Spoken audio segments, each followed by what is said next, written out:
Welcome into the heart of Bear Country. It's day one of the Centennial Bank State Baseball and Softball Championships rolling on from Bear Stadium in Conway, Arkansas. It's the 1A state title game. St. Joseph and Taylor duking it out for the 1A title. I'm JB Brazil alongside the infamous Kevin Bohannon. Glad you're here with us for what should be a really, really good matchup as we look at what's coming up ahead, what we've already had today. The softball champion was crowned. It was Taylor knocking off Concord in the first matchup. This one today and two more to follow, Kevin. Absolutely. 5A softball this afternoon at 4 p.m. Sheridan and Benton, two rivals that know each other very well. And then the 5A East battle for the 5A state championship tonight between Marion and Valley View. Should be a lot of fun. Keep an eye on those games to come, but let's take a peek at last year's matchup. Taylor and Westside in the 1A state title game. Taylor came to town and they were ready to play. Absolutely. Taylor was going for a three-peat last season. They got it over Westside Greers Ferry. These two teams played each other in the semifinals this year. You see, Taylor got up early 2-0 in this game and never looked back, JB. The bats were in action aplenty. Waylon Woodell was a large part of that, graduated. They still got a really good class due, the Tigers. Anytime you can make it this many times, but you're going for a four-peat, Coach Fowler's got things rolling down there in Taylor. That's exactly right.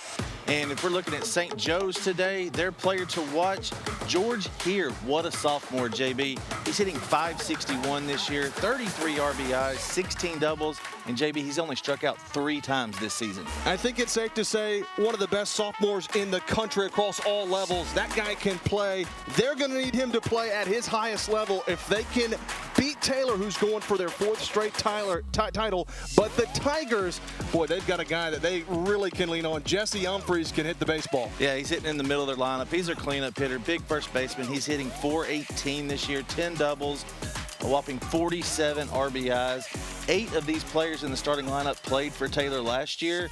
So Coach Brian Fowler, it's another year. They're just happy to get off the bus last day of the season at UCA. Those 47 RBIs really stick out.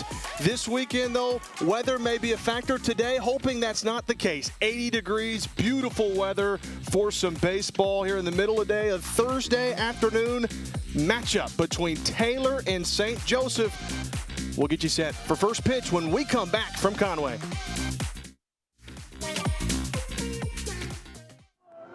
Broadcast of this championship game is made possible by. Since 1937, the electric cooperatives of Arkansas have been providing power to homes, farms, and businesses across our state. The cooperatives are member-owned and work together to serve Arkansans. The electric cooperatives of Arkansas proudly support high school students and athletics in Arkansas and hope you enjoy watching the state championship games on Arkansas PBS Sports. Better connected together. The electric cooperatives of Arkansas. UAMS is a proud supporter of Arkansas PBS Sports.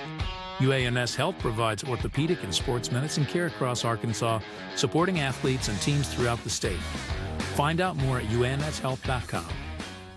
Winrock Automotive supports Arkansas athletes as a sponsor of the Arkansas PBS Sports broadcast of the high school state championship games. With 7 dealerships across the state serving Little Rock, Conway, and Jonesboro, Winrock Automotive is community-focused and provides vehicle sales and service across Arkansas. We're honored to be a part of these unforgettable moments celebrating Arkansas student athletes. Winrock Automotive, connecting communities through service and support.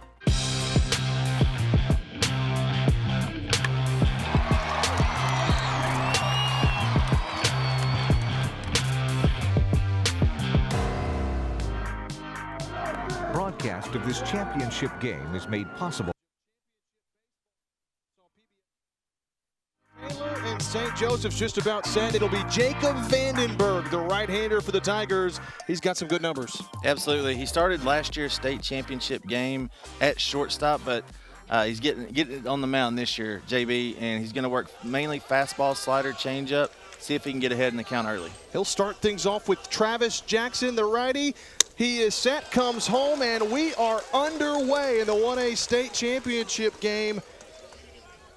Taylor going for a four-peat. St. Joseph, their only state title back in 2013. This is their 3rd title appearance. And it's 2 balls and no strikes. The start from Vandenberg to Travis Jackson, and he's got a hitter's count. You see, he worked first pitch fastball, then goes to an off-speed pitch, trying to keep him off balance early. Jackson trying to start things off for St. Joseph. There's his strike for Vandenberg. 2 balls and 1 strike. George here will bat 2-hole. He's the sophomore phenom we've talked about. Trevor Jackson, Travis's older brother, will start on the mound. He'll bat in the 3 spot as there's a foul back into the netting at 2-2. We talked to Coach Davis before the game, and he said his Bulldog lineup has done a better job of hitting this year after they got to the semifinals and lost to Taylor last 2 years. Here's a look at the Winrock Automotive lineups. Jackson here, Jackson, Coney, Royal, Rappold, Stovall, Imboden, and Hollowell. As the 2-2 challenge fouled back again. Good battle. Vandenberg fell behind early, found the strike zone, and now we got a good battle to begin the ball game. Yeah, and that's what you want from your leadoff hitter, Jackson. Foul off, you get borderline pitches, stay alive to fight another pitch. Really nice job by the Bulldogs second baseman, Travis Jackson. Continuing to battle, does it again, pokes it late, but stays alive, letting that travel deep. This has been a really, really good at-bat early. Yeah, you want to see how deep you can get into an at-bat and if you can get that pitcher's pitch count up. Travis Jackson, a freshman. Coach says he's an athlete, quiet leader, and he'll draw a full count as Vandenberg's curveball gets away. And one thing we've talked about this Bulldogs team, they only have 11 players dressed out. They've got 8 underclassmen. And I'm talking about underclassmen, freshmen and sophomores on their roster. So this is a team that could have some staying power in Class 1A. The payoff pitch to Jackson in off the fists, fouls it away. 8-pitch at bat to begin the ball game. That's just what the doctor ordered for Coach Davis. Travis Jackson doing his job at the top of the lineup. Yeah, last year St. Joe's relied heavily on pitching. This year, more of offensive approach. You can see it early on in this game. Vandenberg trying to win the battle. Jackson trying to stay on. Lines that into center field, but it hangs up long enough for Barton. He makes the catch. A really good battle, though, from Jackson. Allowed out, and that's the first one of the game. Here's a look at that defensive alignment for the Taylor Tigers. Winrock Automotive defensive alignment. Jasper Jones, Wade Barton, Caleb Downs left to right in the outfield. Hosley, Smith, Fowler, and Humphreys left to right in the infield. It's Vandenberg on the bump, and Kaysen Anders the backstop. Yeah, the last couple of years, this has been a senior-laden Taylor team.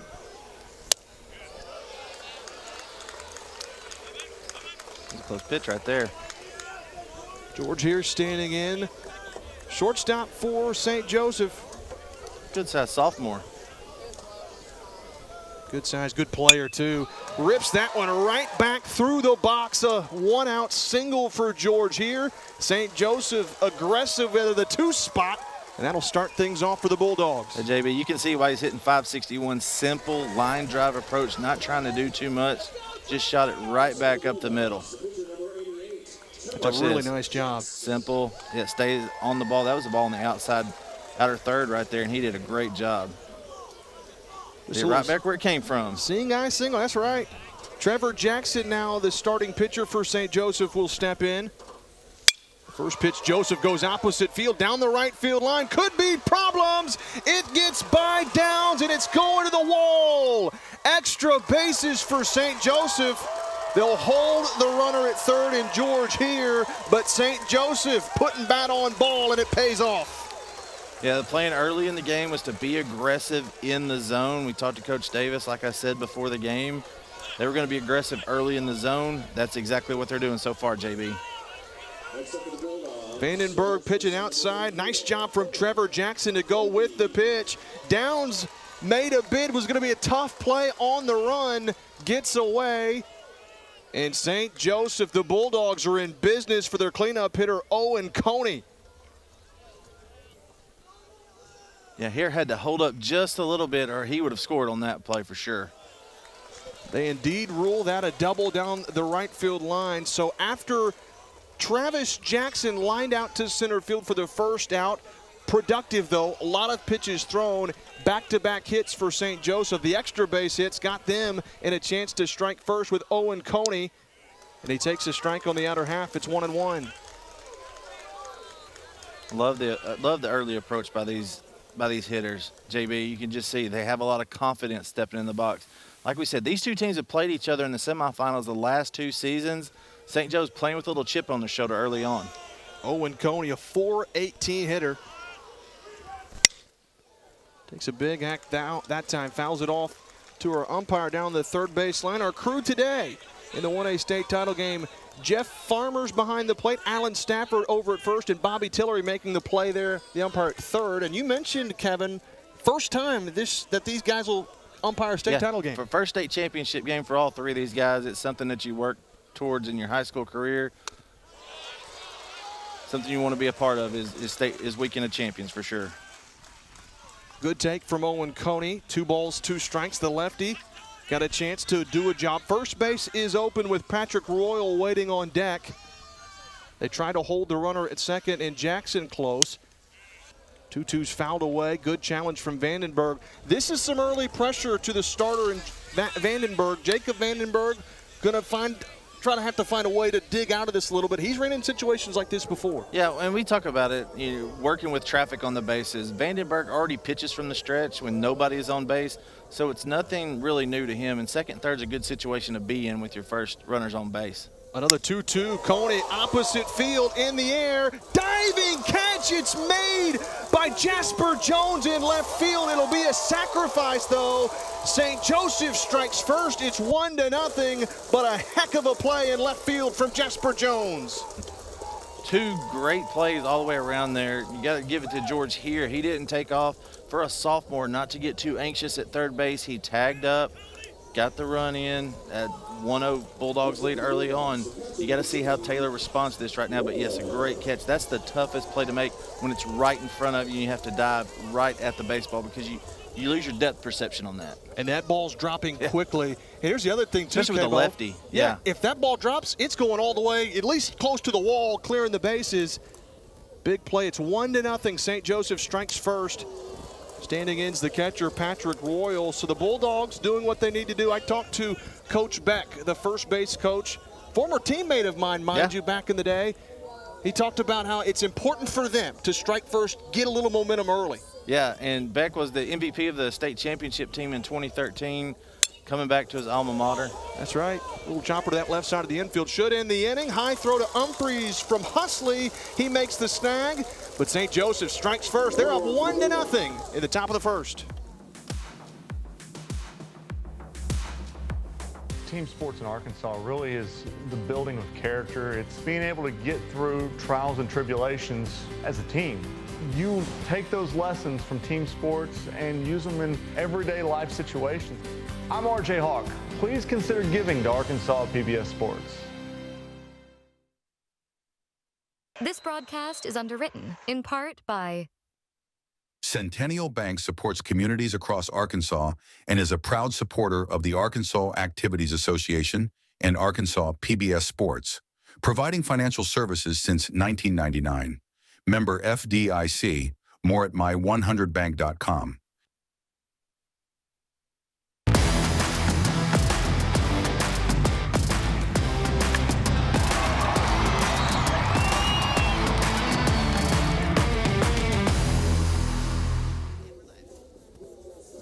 Welcome back to Conway, Arkansas. St. Joseph, the Bulldogs strike first, up 1-0 over Taylor. As we head to the bottom of the first, let's take a look at the Tiger lineup. It's Jasper Jones getting to lead things off. Made a heroic play out there in left field. Likely could be a play that we pinpoint later on in the broadcast of how big it was. Wade Barton will follow with Tucker Smith. And then Jesse Humphreys, the big fella out of the cleanup spot. Boy, he can rake. 5, 6, and 7, it's Caleb Downs, Kason Anders, Aiden Hosley, Max Montgomery's the DH. And Jacob Vandenberg, the pitcher, will bat in the 9th spot. All brought to you by Winrock Automotive, those defensive lineups, or the offensive lineups here for the Tigers. Yeah, Humphreys hit in the middle of the order last year. Vandenberg, we talked with Coach Brian Fowler, said he may be one of the best 9-hole hitters in the country right now. Definitely one of the hottest. So keep an eye. They're going to be really good 1 through 9. The thing about Taylor, they will play small ball, which I call opportunistic baseball. They don't hit a lot of home runs, and especially at UCA, it plays like a boneyard out there in center field. You won't get too many out of the park today. So look for them to take advantage early, put some pressure on this St. Joe's D, see how they react in certain bunt coverages.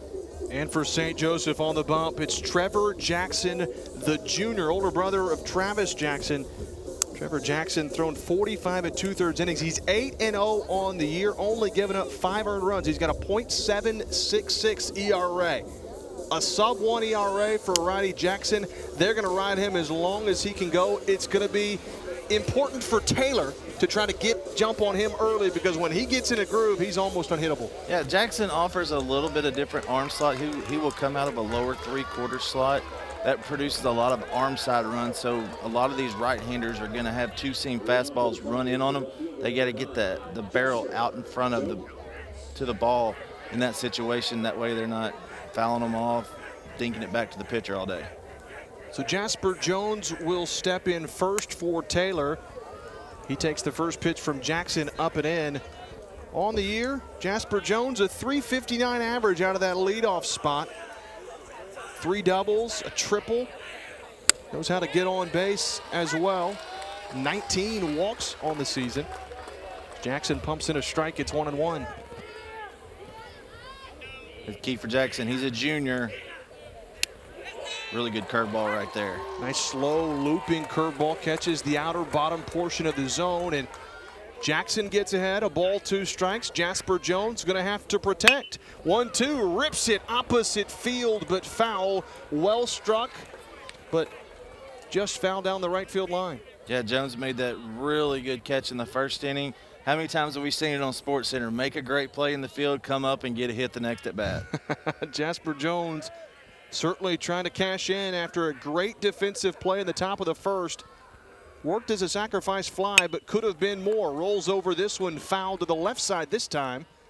Nice job from Trevor Jackson, mixing his speeds a little bit, trying to get him off balance. Yeah, that's one of the things that Coach Davis said. You know, they had 2 really good arms last year. Nicholas French being one of them, started the semifinals against Taylor. They had a lot of good stuff, but he said the pitching staff this year, they have just competed better. They don't walk anybody. Coach Davis said if they can walk 3 or less, they feel really good about winning the ball game. Jackson had to retie his shoe. You got to make sure. Velcro league. That's right. That's what they need, right? It's like T-ball. Moments like these, be nice. 1 ball, 2 strikes is too tall for Jones. That one a bit out of the zone, not going to be close enough to be enticing for Jones to offer. Yeah, that's what you want there, your leadoff hitter. Work the count. You've already got it to 2-2 right now. Wade Barton waits in the on-deck circle. Close on that one, but just a bit outside. Full count. We've seen that from both leadoff hitters in this game. Back in the top of the first, Travis Jackson. The freshman worked the count before lining out. It's 3-2, and it's a walk to Jasper Jones. He's fired up. He was behind. 1 ball, 2 strikes, worked the count, and it pays off. That's exactly right. Now let's see if Coach Fowler starts the engines early in this game. They like to run.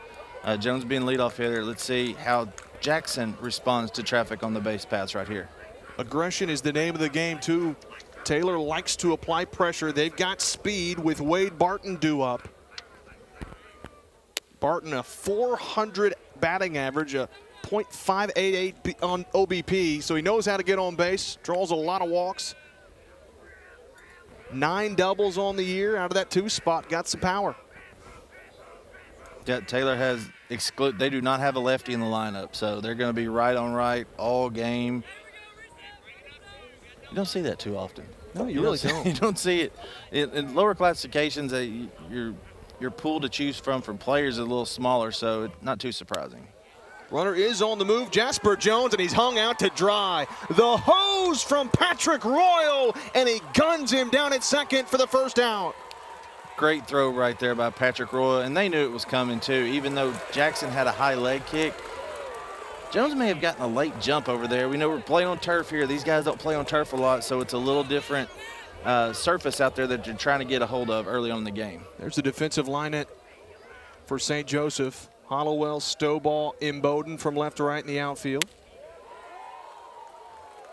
You got Rappole here, Jackson, Coney, left to right on the infield. Pat Royal, you got to see his hose on display just a moment ago, gunning down a very speedy runner in Jasper Jones. 3-0 pitch up and in, hit him. So a hit by pitch will put another runner aboard for Taylor. They've got the first 2 runners on, but the caught stealing has got them with 1 out. Yeah, early on in the game, they're going to test and see how they look. You see it right here. Jackson, that arm side run just runs right up and in on him right here, just gets him right in the middle of the 4. So that doesn't always feel very good, does it? No, it doesn't. Especially when it's 3-0. You think, I'm going to get on base either way. They're it's like, ball I might as well 4. just hit him. So Jackson, 2 free passes to begin the ball game. The caught stealing looming big now. Nice job from Royal and the Bulldogs. But now Tucker Smith, the 3-hole hitter for Taylor, is due up. 359 average, 25 runs driven in, 8 doubles. The Bulldogs going to try to keep him close over at first base. Wade Barton, he's also a threat to do some running out there. The center fielder for the Tigers, they can fly. Yeah, we'll see how Jackson handles the runners on the base paths right here. Big leg kick. Runner's going to go again. This time they swipe the bag. Taylor applying pressure in back-to-back sequences. First time caught stealing, and this time it pays off big. Yep, first runner in scoring position of the day for the Taylor Tigers. Now let's see if they take advantage of some opportunistic baseball right here. Great jump, big leg kick. They're stealing that off the Jackson right there. Royal could have made a great throw. No, didn't matter right there. It didn't matter if he had the arm of Yadier Molina. He was going to swipe that bag. So Barton's in scoring position, and Taylor's got the right guys due up. Tucker Smith can run, produce, and Jesse Humphreys in the on-deck circle. Boy, he's going to have a crack in this inning, barring a double play. Yeah, Royal just trying to settle down Jackson right there. Hey, give me a chance. That's what he's telling his pitcher right there. Hey, let's not go with the big leg kick. Go with the slide step. We know these guys are going to run. Let's try to get them on the base paths. And you see with Taylor applying pressure, I talked to Coach Fowler before the game. He said they didn't practice on artificial turf. They practiced on their dirt field, but they slid in the gym. They said they wanted to emulate as close as they could in their own gym. They want to stay close, and so that's what they did. Pop up, foul ground, long run for Royal. Catcher, the athleticism, but that one just too far out of reach. Yeah, and one thing that's going to be different for these players is the foul territory. You know, high school fields, especially 1A, 2A, 3A, they don't have as expansive, vast foul lines out there. At UCA, you got a lot of territory to cover out there. So one that maybe you think just flies over your head and into the stands is in play, like on that one right there. So got to give chase every time. Trevor Jackson falling behind Tucker Smith now. 2 balls and 1 strike. Chokes up on the bat a little bit, pops foul again. It's a good battle at the plate for Tucker Smith. This is a big opportunity early. Bulldogs struck first in the top half of the inning to begin the ball game. Taylor gets the first 2 on, a caught stealing. They swipe a bag, but for St. Joseph, they want to keep it right where it's at. They know Taylor can score in bunches. Yep, see how they do with 2-strike approach right here. You can see he's choking up a little bit on the bat. 2-2 down and away, and that's going to run the count full. Great job by Royal back there. I like him. He's a dirt bag. That's what we like to see back there. You know, he got inserted into the lineup later. Surprise catcher, Coach Davis said. Due to injury, lined up as the starting catcher. That one smoked foul down the right field line, out of play. Tucker Smith letting it travel deep. Got a barrel to it, but pushed it foul. Yeah. Likely ball 4 right there, but it's hard to lay off those pitches up in the zone right there, as you can see. That's the ones where your eyes really light up. You start seeing beach balls at the plate. But if you got quick hands, yeah, go get it. Like Vladimir Guerrero, right? Any way to make it happen. He can hit it off his shoe tops. Tucker Smith, that kind of guy. Payoff pitch, slow looping curve, popped him up. Could be trouble, though, into left field. On comes Hollowell, and he makes the snag for the second out of the inning. That's a big out for Trevor Jackson, but he's not out of the woods yet. Our player to watch, Jesse Humphreys, about to step in. Yeah, Humphreys, we talked about it, 47 RBIs on the year, leads the team. The 10 doubles stand out. Any time in high school baseball where you can get to double digits on extra base hits, that means you got a slugging percentage that runs up there. Humphreys on the season, a big lefty, a .418 average. 10 doubles on the year, 2 home runs, but check this, 47 RBIs. They don't play that many games. No. That's averaging about 2 runs driven in a game for the lefty.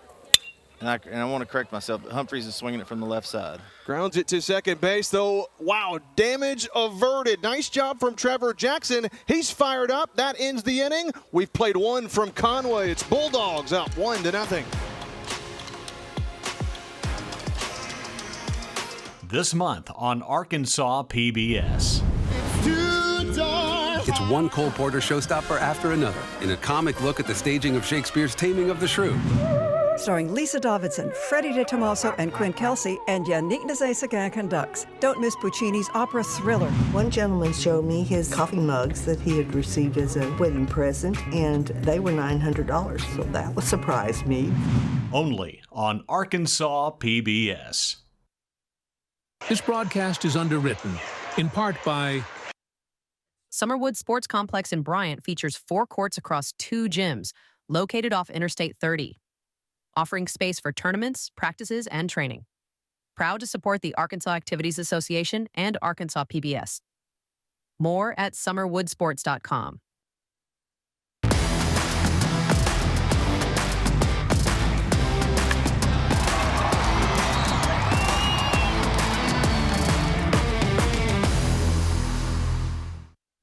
Support for Arkansas PBS Sports comes from Wendy's. The seasonal menu includes options like the mushroom bacon cheeseburger.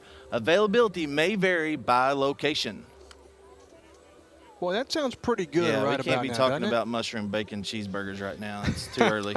A little bit past lunchtime, maybe an early dinner. Early dinner. Well, Taylor Tigers unable to cash in with a runner in scoring position. St. Joseph, with the only hits of the game thus far, a single and a double. Tigers did get a couple of base runners on, but a caught stealing might have loomed big. We talked about it. Yeah, and what we've seen in the past is these pitchers usually settle down after that first inning. They get the adrenaline out, and now they just settle in and start pitching. So now standing in to begin the top of the second for the Bulldogs, it's Jake Rappold, a .263 hitter. Out of that 6th spot for St. Joseph. Takes till he gets a strike, gets one, and it's 1 ball and 1 strike. Really good pitch right there by Vandenberg. Looks almost like a cutter is what he's throwing. Yeah. He may get on the side of that ball a little bit. It's got a little bit of late movement in it.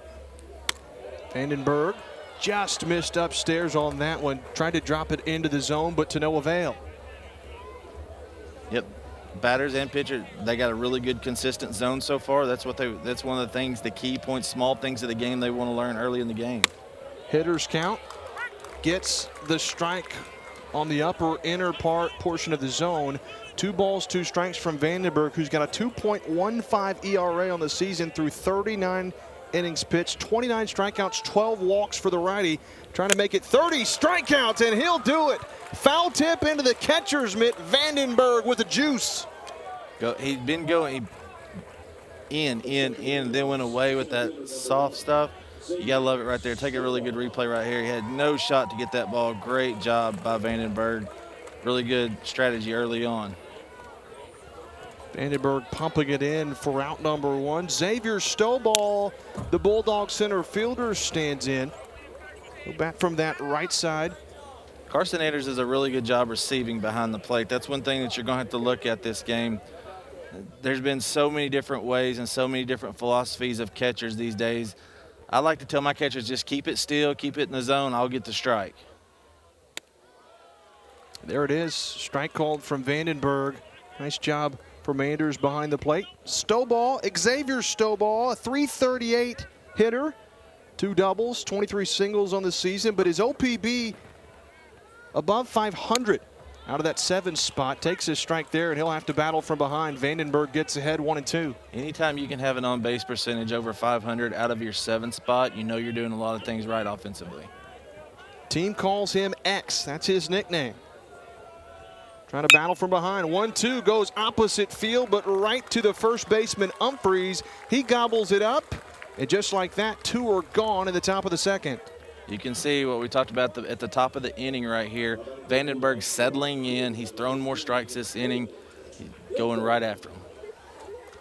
Well, there's a look at head coach Luke Davis, the head Bulldog. He was a former Bulldog himself, a graduate of St. Joseph. Seeing him back at his own program. His assistant, Andrew Beck, was a graduate. Talked about him being the MVP in the 2013 state title game. And then Coach Brewick. Coach Brewick. I love Brent Brewick. I've known him for about 15 years now. Basketball coach, but he likes to get out there on the diamond too. Hey, he hits a mean fungo, JB. Little bunt attempt here from Owen and Bowden. Right back to the pitcher, though. No problems for Jacob Vandenberg. 1, 2, 3 go the Bulldogs in the second. We've played 1.5 from Conway. It's still 1-0. I have some glad tidings to impart. Whoa! Look at that! I'm still surprised at how good I am. Jane Austen was my sister. I didn't think I would ever study medicine, but here I am. Absolutely delicious, especially straight out of the oven. I've never seen anything like this.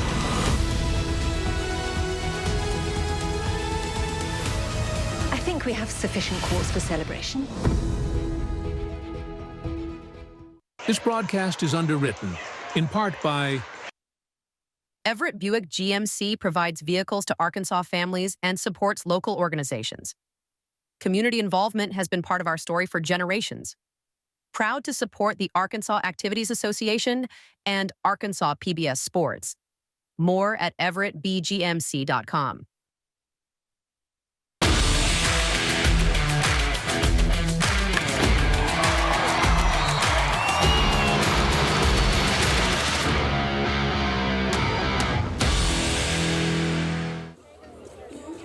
UAMS Health Orthopedics and Sports Medicine supports athletic programs and events across Arkansas. Clinics are located throughout Central and Northwest Arkansas. Learn more at uamshealth.com. Well, we're glad you were with us here for this 1A state title game. JB Brazil alongside Kevin Bohannon. And Kevin, Taylor, after struggling in that top of the first, St. Joseph put a lot of pressure on. They respond in the second, getting a 1-2-3 inning, and now they got a chance to try to get something going with their offense. Yeah, of course, they're going for their four-peat, like we know. The last 3 years, you could really kind of see the second and third inning is when Taylor really takes control of a ball game. So leading things off against Trevor Jackson will be the righty Caleb Downs. He's the Tiger right fielder. Hitting .340 on the year is Caleb Downs. And he takes the curveball inside, too far, got away from Jackson. That's the third free pass of the game, 2 via the hit by pitch. And once again, Taylor's got the leadoff hitter aboard. Yeah, curveball just kind of backed up on Jackson right here. He needs to get on top of that a little bit more. It just kind of backed up, went right into Downs right there. So, yep, leadoff hitter on once again. Let's see what they do here. Kason Anders, the catcher for Taylor, will stand in now. .344 average, 19 runs driven in. Both times in the first inning that Taylor had a runner at first, they got him in motion. One time it paid off, the other was a caught stealing. Let's see what they elect to do here. Jackson did a really good job. He's gone to a slide step right there. That changes the momentum up a little bit for the first base runner. Coach Fowler likely told him, look, and you can see the runner right there holding up fist. That's usually the universal sign for don't go. We'll see if that applies right here. Indeed, he is not going. Bunt attempt down the left field line. It's foul. A diving attempt from Jake Rappel, the third baseman. But now it's no balls, 2 strikes. Will Coach Fowler keep the bunt on? If it's foul, that would be a strikeout in a bunt attempt. Or will he let his backstop, Kason Anders, swing away? You got to think that you got to bunt in the zone. That's one of the biggest things you tell these guys is, look, if it's above your hands, let it go. Right there, that was in his eyes. There you go. He is squaring to bunt. It gets away from the catcher, though. Royal could not corral it, bouncing away. Taylor doesn't have to bunt the runner up. The free gift there puts a runner in scoring position, and there's nobody out. Now Jackson's going to have to battle in a pressure situation. Kason Anders with a 1-ball, 2-strike count. Curveball, nice take, down and away. Jackson trying to get him to go fishing, but he wouldn't do it. Yep. You may see on our broadcast today, they do have the pitch clock up there. It doesn't apply. There is a pitch clock in high school baseball. It's really kept on the field. It's usually not applied during the game, but you'll see it on our broadcast today. Try that big 20. Yep. I know you've called a lot of games here, so you're used to seeing that. That's right. I don't know that I've ever had one expire, believe it or not. But it certainly does come into play. It's just to speed up the game, keep it from the hitter or the pitcher really drawing out an at-bat. 3-2 pitch to Anders, flies it into center, and Xavier Stovall, he's got lightning speed, gets to that one quickly. Good range, and that's the first out of the inning. Taylor getting deep into at bats right here. That's the third 3-ball count they've had against Jackson. That'll drive a pitch count up pretty quick, JB. And that's exactly what you want. When you're facing a guy, we talked about Jackson's numbers. He's got really good stuff, low ERA.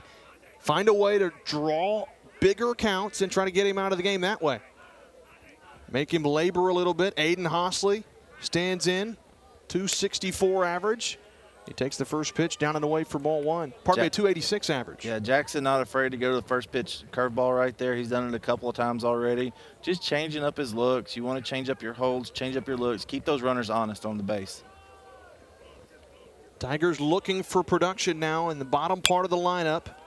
A big foul off from Hosley, and let that travel deep, but just couldn't catch up. Yeah, and one thing Coach Fowler said, these guys have played with each other for about the past 8 years, especially that freshman class that's got 8 on a roster for 1A. That's tremendous. So these kids have played with each other for about the past 12, 13 years.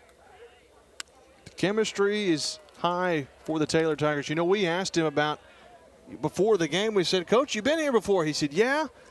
But not for a lot of these guys, right? Yeah, not for these guys. 8 in the lineup, and you can see Coach Brian Fowler right there. They've won 3 straight, and he's been there for all of them. Little comebacker. They're going to try to get the lead runner. They got him in a rundown. Caleb Downs hung out to dry. They'll apply the tag. Runner's trying to move to second base, and he will dive in safely. But they do get the out. They replaced what they had, so for Taylor, really no harm, no foul. It could have been a lot worse. Yeah, you give up the out right there, and you got to let that ball go through. And Downs knows that. He's been around long enough. You let that ball go through. If it's on the right side of second base, he should take third. But like you said, they traded it out, but they did have to give up an out right there.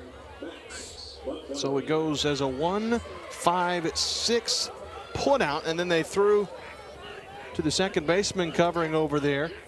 Runner in scoring position, 2 gone. It's going to take some clutch hitting from Max Montgomery or Jacob Vandenberg if Taylor is going to tie the ball game here in the second. You always like to see a first pitch strike after getting it out like that, getting the lead runner on the base pass right there.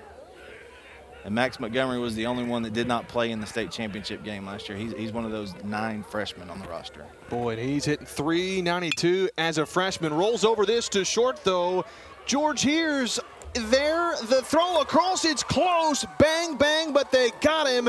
And the Bulldogs escape trouble again. After 2, it's 1-0 Bulldogs.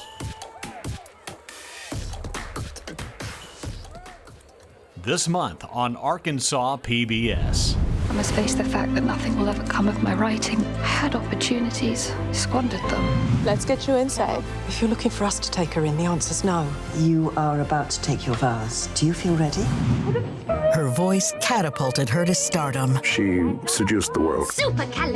But for Julie Andrews, fame was overwhelming. Who is ever prepared for something like that? Only on Arkansas PBS. This broadcast is underwritten, in part by... For over 70 years, Farm Bureau Insurance has offered coverage for automobiles, homes, farms, and lives across Arkansas. Proud to support the Arkansas Activities Association. More at afbic.com.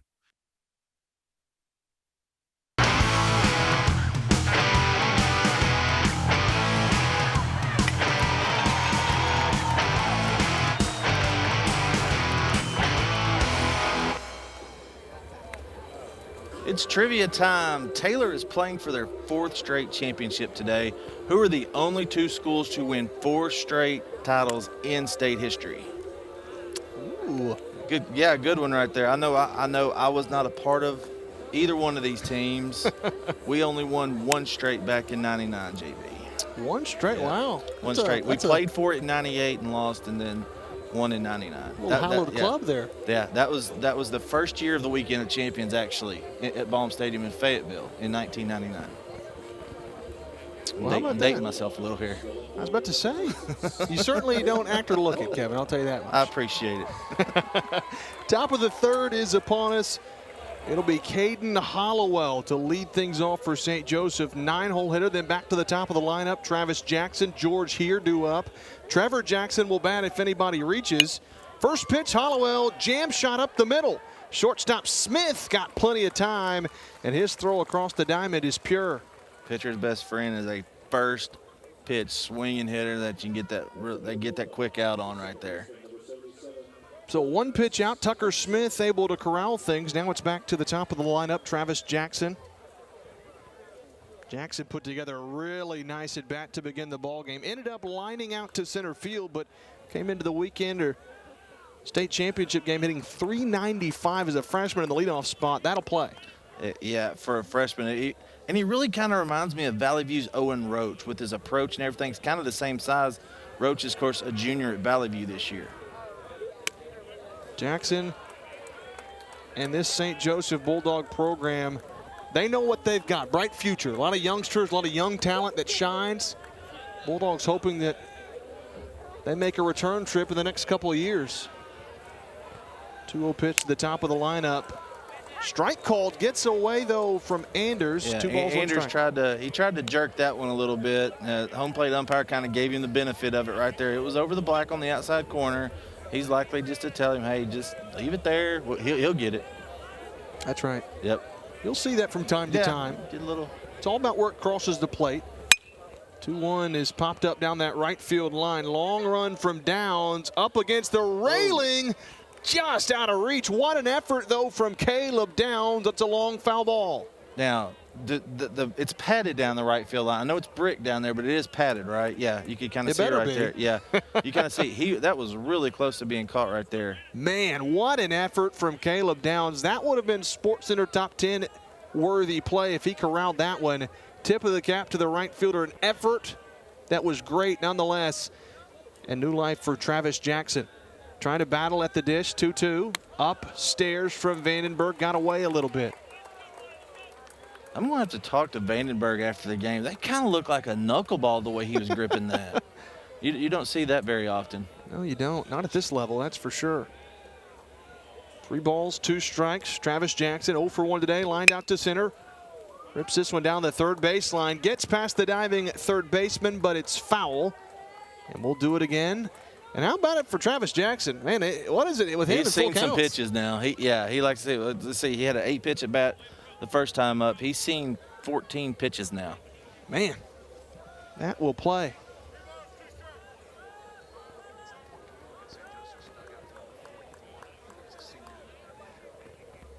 Three ball, 2 strikes, swing and a miss, got him. Nice pitch from Vandenberg, his second strikeout of the day, and 2 are gone.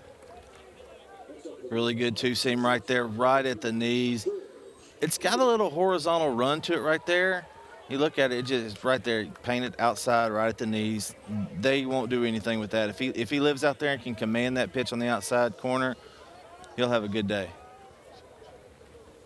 So now it brings up George here, the Bulldog shortstop.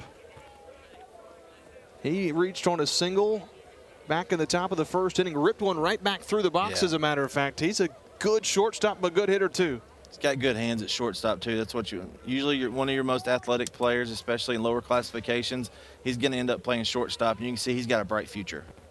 .561 average on the season. He's 2 for 2 today. You can't slow down George here. He's having a great state championship game. 2 for 2 with a 2-out single. Hit it where it's pitched, JB. Name of the game. They talk about 90% of this game is mental, the other half is physical. It's a good old Yogi Berra quote, but this game's simple. You throw the ball, you hit the ball, and you catch the ball. That's all you got to do. Great job right there. Stay inside the ball, drive it to right field. For George here, what's so impressive is the way that he finds barrels. Yeah. He hits it solidly just about everywhere, and that's what gives him a great chance to get on. Yeah, good inside. It's really like kind of Derek Jeter. Derek Jeter had an inside-out approach to where his hands were inside the ball on everything. That's how you find barrels more than not. And for St. Joseph, this is the guy, this part of the lineup for the Bulldogs that were able to get things rolling. Trevor Jackson doubled down the right field line his first time up. And he'll take a strike on the inner portion to begin the at-bat. It was Owen Coney, the man on deck, that had the sacrifice fly to left, and it was not your stereotypical sacrifice fly. It was not. It was a line drive, diving catch by the left fielder Jasper Jones. It got the runner home from third to make it a 1-0 ball game. But that diving catch likely saved another run from coming across and kept St. Joseph from having a big inning. Yeah, we can see, and the outfield here is grass. So, I mean, it doesn't run as well as it does on the turf, but it still, it can skip off out there. It can get away. Jackson rolls over this. The left side could be problematic. Hostley, a long throw to first, and they got him. What a play from Aiden Hostley. Had to have it quickly. He throws him out to end the inning. Bulldogs get a run with a single, but they're not able to cash in. It's still 1-0 Bulldogs after 2.5. Join the ranks of corporate sponsors and business partners at Arkansas PBS. Your support will shine a light on your business with recognition on air and at major community events like Family Day. Plus, our viewers love the businesses that underwrite their favorite programs. Showcase your company while making a meaningful impact on lifelong learning. Partner with Arkansas PBS to build a brighter future for our state.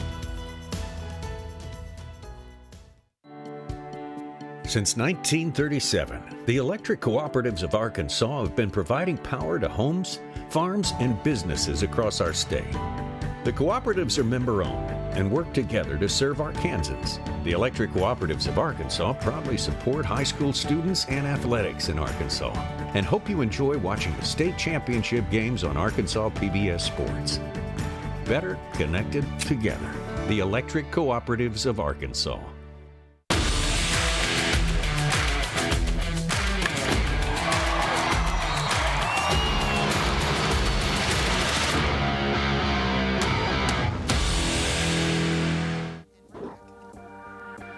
Welcome back to Conway. Our trivia question, Taylor is playing for their 4th straight state championship today. Who are the only 2 schools to win 4 straight in state history? Answer that question, JB. The Pine Bluff Z's. The Zebras won it from 83 to 1986 and Fayetteville from 2006 to 2009. Two of the most respected coaches in baseball history in Arkansas. Coach Billy Bach for the Zebras in the 80s and Coach Vance Arnold for the Purple Dogs, who are making their first state championship appearance since 2014. They'll be Saturday night in primetime. Boy, you got some good knowledge there, K-Ball. Also for Taylor, this will be their 9th state title if they win it. That would put them in 2nd most among all schools in the state. As we take a look at our umpiring crew today, Jeff Farmer behind the dish, Alan Stafford over at first base, and Bobby Tillery over at third base. Again, their first state championship games, even for these umpires. There's a look at Alan Stafford. They've done a great job thus far. They have. There's a line drive into right field. Base hit for Taylor. Their first of the ball game. It comes from their 9-hole hitter, Jacob Vandenberg, trying to help himself out. That's right. And on cue, Coach Fowler said he's one of the hottest 9-hole hitters in the country right now. Vandenberg helping himself out right there with a nice little slap single to right field. Vandenberg, a .323 hitter out of that 9 spot, and he can fly. Yep, we have a courtesy runner as soon as we can get a picture over there. We'll identify that young man. Looks like number 5. Yeah, that's Carson Franks for Taylor. The freshman on the base paths. Little courtesy runner for the pitcher. And for the 3rd straight inning now, Taylor's got the leadoff runner aboard. Yeah, that's exactly what I was about to say. You get those leadoff runners on, the dam has to break at some point. And just to remind everybody, in high school baseball, you can run for the pitcher and the catcher having a courtesy runner. So top of the lineup now, Jasper Jones bunts the curveball foul down the third baseline, trying to move that runner into scoring position. Little small ball for Taylor, trying to capitalize. Anytime you get 3 leadoff hitters aboard, you think your chances are good to at least get one of those across. That's exactly right. We talked about, the dam breaking at some point. You keep doing it, keep doing it, keep doing it. It'll break through at some point. And Coach Fowler's telling his kids, look, bunt strikes. They're bunting balls that are coming in, and they're having to go up for it. Anytime you have to lift your bat, there's a good chance that ball is going to pop up. Like we saw earlier, Rappo just missed that diving catch earlier in the 2nd inning. You only want to bunt those in the strike zone. Exactly. Really nothing above the letters at all. That time pulls the bat back. And it's outside of the zone. Good take from Jasper Jones. 1 ball, 1 strike. The ball got away, but not far enough. Not far enough to move him. Well, the Taylor Tiger softball team's in attendance today. There's a couple shots. You'll see him in the back of the screen. Number 8. Right. That's amazing. Isn't that crazy? 8 in a row, right? 8 in a row.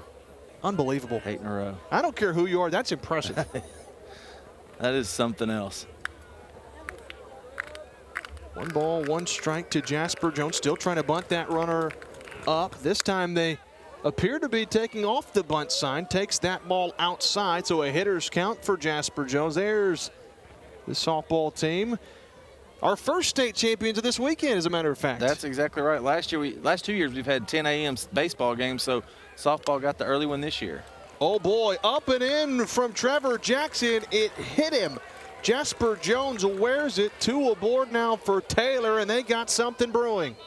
Yep, first 2 runners of the base on. Let's see how Jackson responds right here. He's done a really good job so far of working out of trouble. Once again, it's his 3rd hit batter this game, and Jones did a great job as a leadoff hitter. Look, you don't have to hold the arm out there, but you can roll into it. When I talk about rolling, he just rolled the back right there. He left the elbow out there. You don't have to get out of the way of it, but he did a really good job. That's what a leadoff hitter does.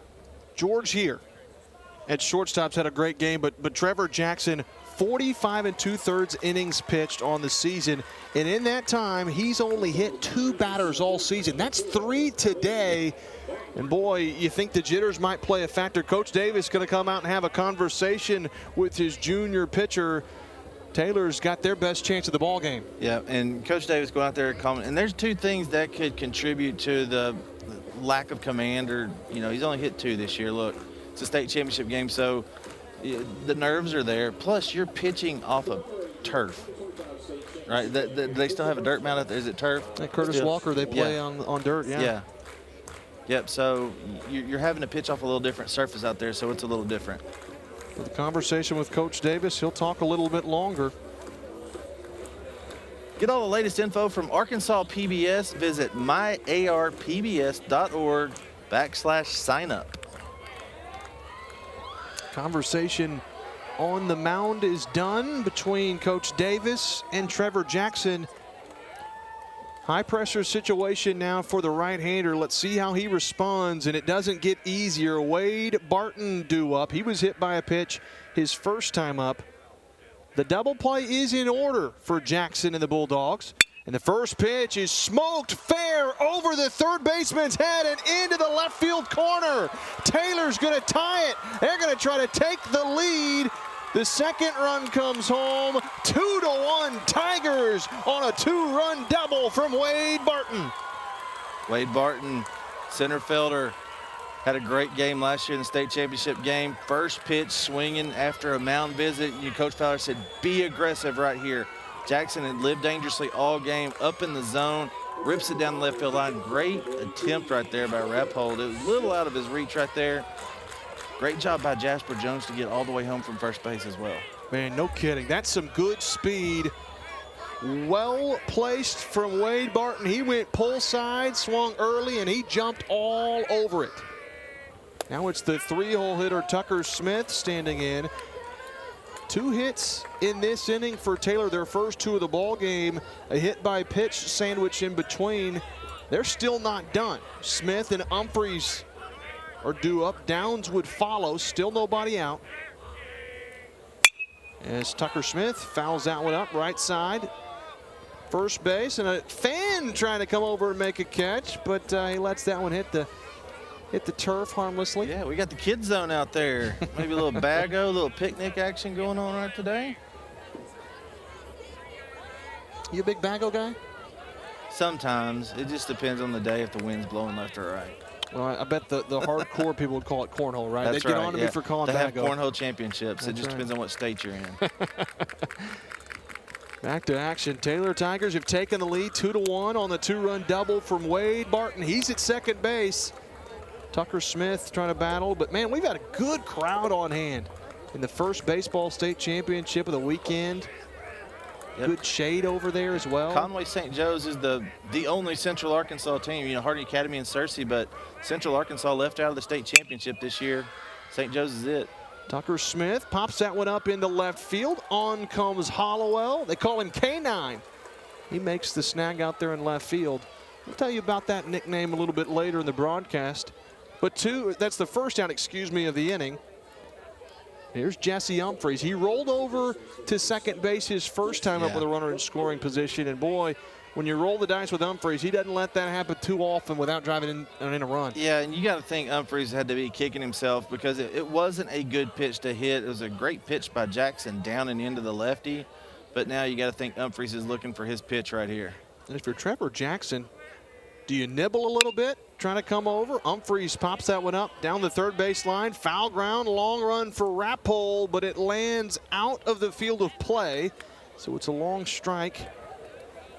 Yeah, Jackson's going right after him. One of the things that I've noticed when Jackson has missed today, it's on his follow through. He's really kind of cutting himself off with his glove side, and he's not getting out front, getting extension.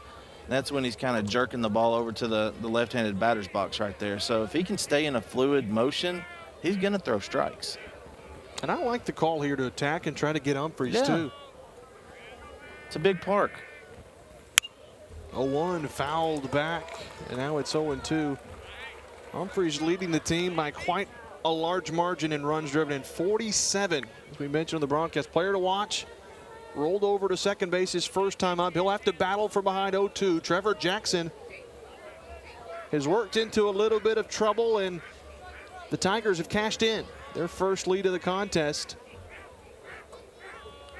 Humphreys trying to battle. Jackson trying to get in. That one sails up and away. Tried to go off speed, but it got away from him. Yeah, really kind of a show-me pitch right there. Just kind of keep Humphreys guessing up there. He's going fastball, just show that curveball. Now you can kind of come back. Now you got Humphreys guessing up there what may be coming. Caleb Downs in the on-deck circle awaits. Same pitch almost, same result, up and away. Jackson trying to snap it off. It stays high, 2-2. Yeah, that's where we talk about him missing up, or he's just not getting on top of that curveball like he needs to. You want to pull down with it. You want to really feel that snap come off. A lot of coaches will call it a hammer, right? Yeah, he just really has a lot of drop on it. 2-2 fouled away. And Jackson's got that stuff, but a little bit more erratic today. The 3 hit by pitches is an indication of that. He had only 2 coming in to this whole state championship. Yeah, that's exactly right. And, you know, a lot of times, Taylor, they stay in the box. A lot of times guys will just bail out. No, they're going to get on base. And Coach Fowler's done a great job teaching his team that. Tigers had 97 hit by pitches coming in. They're now up to 100 with those 3 today. Yeah, that's a stat that I would like to look at on a national level and see where they rank. They've got to be top 5 in the nation because they've played this is their 27th game, so they're getting at least almost 4 a game, 3.8 a game. It's a lot of bruises on the body. It is. 3 balls, 2 strikes to Humphreys. He was down 0-2. He's worked it full. Payoff pitch is smoked deep into right field. Long run from Imboden, and it's over his head. Humphreys drives in another, an RBI double for the first baseman, and the Tigers are up 3-1. Humphreys' 11th double of the season. You got to see it right there. He saw it, he got his pitch, and he drove it to right field. Like we talked about, it's a big outfield. 370 to the power alleys out there. It was just going to get it right over the middle of the plate. He dropped the head of the bat right there, and it's run for days at that point. They played him to push out there in the outfield a little bit, too. Center fielder Stovall was more the left center field gap. There was a wide range there in the right center field alley, and Humphreys made him pay. Caleb Downs now standing in. Tigers still not done. Runner in scoring position with 1 out. And he takes the first pitch from Trevor Jackson up and in. A lot better breaking ball right there from Jackson. Just a little up in the zone right there. He needs to settle in right here. Jackson last pitched against Bearden on Friday in the quarterfinals, a 12-0 win. He went 5 innings of 1-hit baseball, had 7 strikeouts. Yeah, St. Joe's had a not easy, but they had a good path to the finals. Everything worked out for them. They faced Hillcrest in the semifinals, beat them 3-2. Hillcrest had beaten Mountain Home, but St. Joe's had a really good path to the championship game. And in that semi game, it was the sophomore George here that threw lights out. Went 7 innings for the Bulldogs, 3 hits, 2 earned runs, had 9 strikeouts. He's got a bright future. Absolutely. 2 balls, 1 strike to Caleb Downs. He takes it outside. It's the third ball now to Downs with Kason Anders looming in the on-deck circle. Tigers have already put up a 3-spot in the inning, all thanks to a couple of doubles, a 2-run two-bagger from Wade Barton, and an RBI double from Humphreys. That one's popped up right side. Little bit of an adventure for the second baseman Travis Jackson, but he corrals it. And now there are 2 outs for Trevor Jackson with Kason Anders stepping in. Yeah, it's that time of the day. It's about 2 o'clock right now, so that sun on the field out there, it's tough on those infield fly balls right there. You could see it. Second baseman just had a little bit of a trouble, but Coney did a great job of pulling it in right there. Excuse me, Jackson. Well, if you think about it for Taylor, any of these guys that are seniors in the lineup, that means as freshmen, they've already won 3 state titles, got a chance to win all 4 years in their high school careers. They get a pinky ring with this one. You don't have the ability like you do in college to come back for a grad year or COVID year, so no 5-year. Or Will McIntyre coming back for 6. That's right. We saw that with Cole Ramage back in the day too. No balls at a strike to Kason Anders. The 7th man to bat in the inning for Taylor. The first 3 reached, and that third hitter, Wade Barton, was the big blow, a 2-run double down the left field line. Jesse Humphreys chasing home another in the inning. 2 batters later, it's 3-1, 2 gone. With a 1-ball, 1-strike count to the Tigers catcher. 1-1, skied it into left center field. Who wants it? Stovall's there. Hollowell's there, but it'll be the center fielder, Xavier Stovall, who makes the catch. Tigers, though, with a 3-spot, and they take their first lead of the day.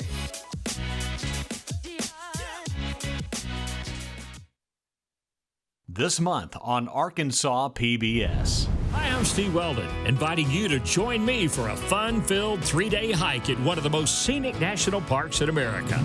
Now I'm going further, following a route inspired by the Pan American Highway, a system of roads connecting the Americas.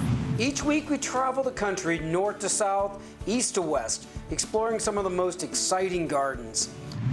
Only on Arkansas PBS. UAMS is a proud supporter of Arkansas PBS sports. UAMS Health provides orthopedic and sports medicine care across Arkansas, supporting athletes and teams throughout the state. Find out more at UAMShealth.com.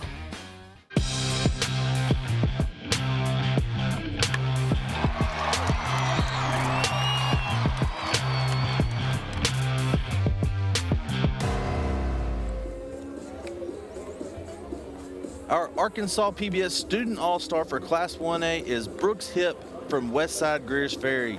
Hip plays shortstop, pitcher, and he even gets behind the plate at catcher. He's a junior with a 3.8 grade point average. He plans to study physical and civil engineering in college. Hip hit .615 this year for the Eagles. Brooks Hip is our Class 1A Arkansas PBS Student All-Star. And Brooks Hip can hit the baseball. You said a .615 batting average? .615. Hit 56 hits on the season. Goodness.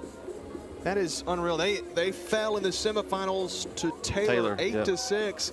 I think there's an argument. I mean, St. Joseph in this conversation as well. Though any of those 3 teams had a really legit chance of making it here. Yeah, those 3 in Mount Ida were the top 4 in our class in our Class 1A Super 7 rankings the entire year. Of course, Taylor's been there, from start to finish. Westside Greers Ferry started out number 2, St. Joe's number 6, but got up to that 3-4 spot, throughout the season with the solid. They won conference, they won district, they did what they needed to do. Of course, with a 24-4 record, you expect that.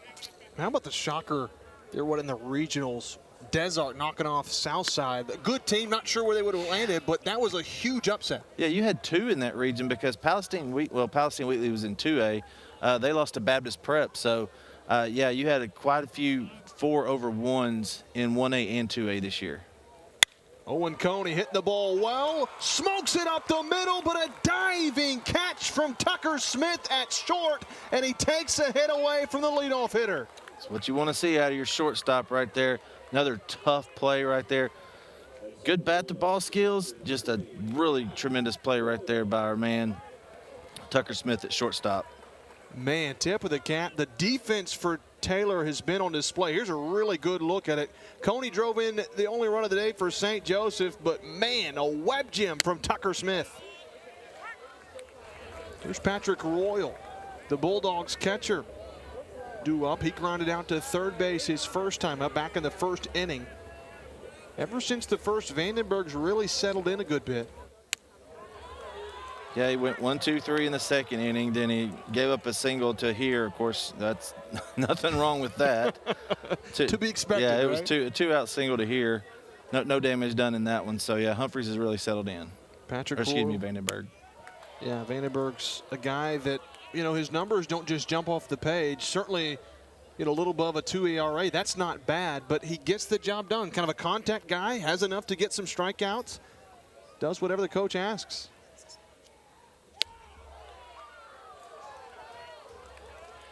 Two balls, 2 strikes to Patrick Royal.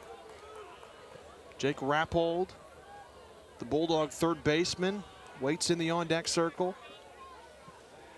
Vandenberg, 2-2 pitch, chopped foul, left side. We'll do it again. Well, the Bulldogs jumped out early. They're the visiting team in today's 1A state title game. Scored a run on a sac fly from Owen Coney. That score held until about a half inning ago. A 3-run third inning for Taylor. Wade Barton, a 2-run double. Jesse Humphreys, an RBI double, and that gave Taylor the lead. It's going to be a payoff pitch to Patrick Royal. Vandenberg trying to win the battle. He's already had 2 strikeouts today.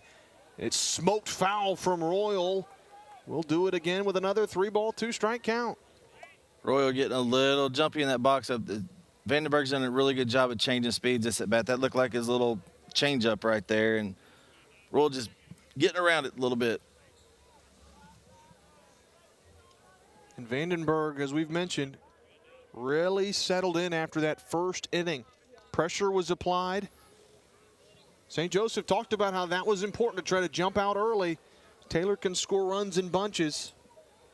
They showed 3 there in the bottom of the third. Another payoff pitch to Patrick Royal. Popped him up.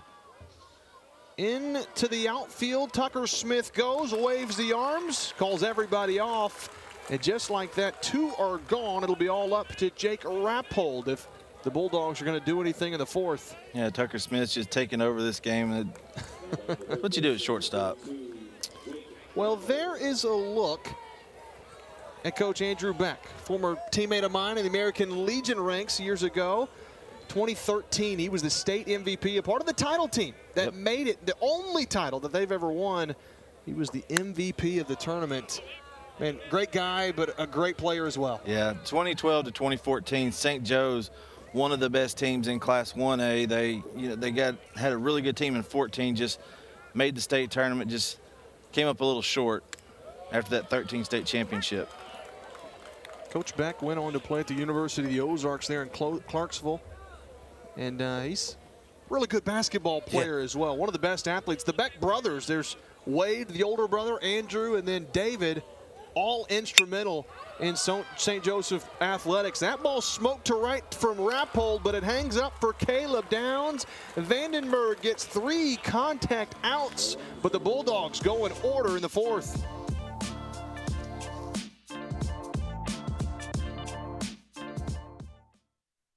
This month in Passport on the PBS app.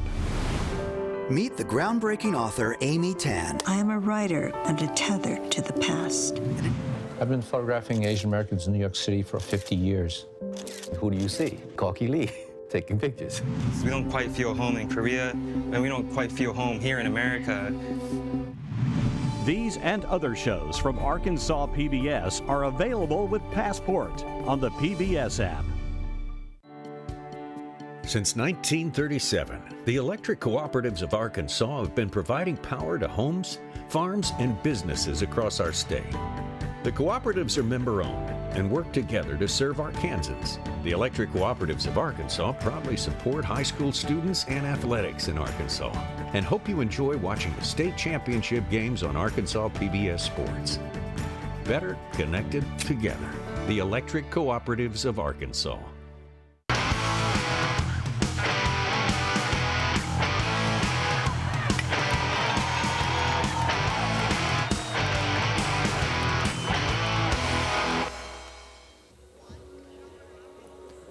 Scaffolding support for this broadcast is provided in kind by Legion Scaffolding.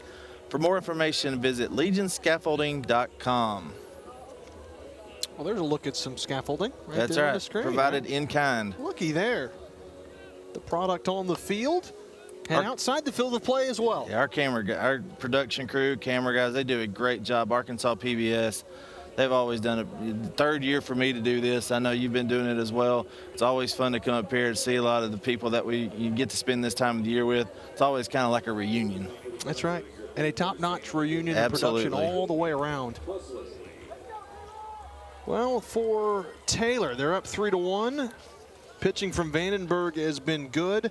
It'll be 7, 8, and 9 due up for the Tigers.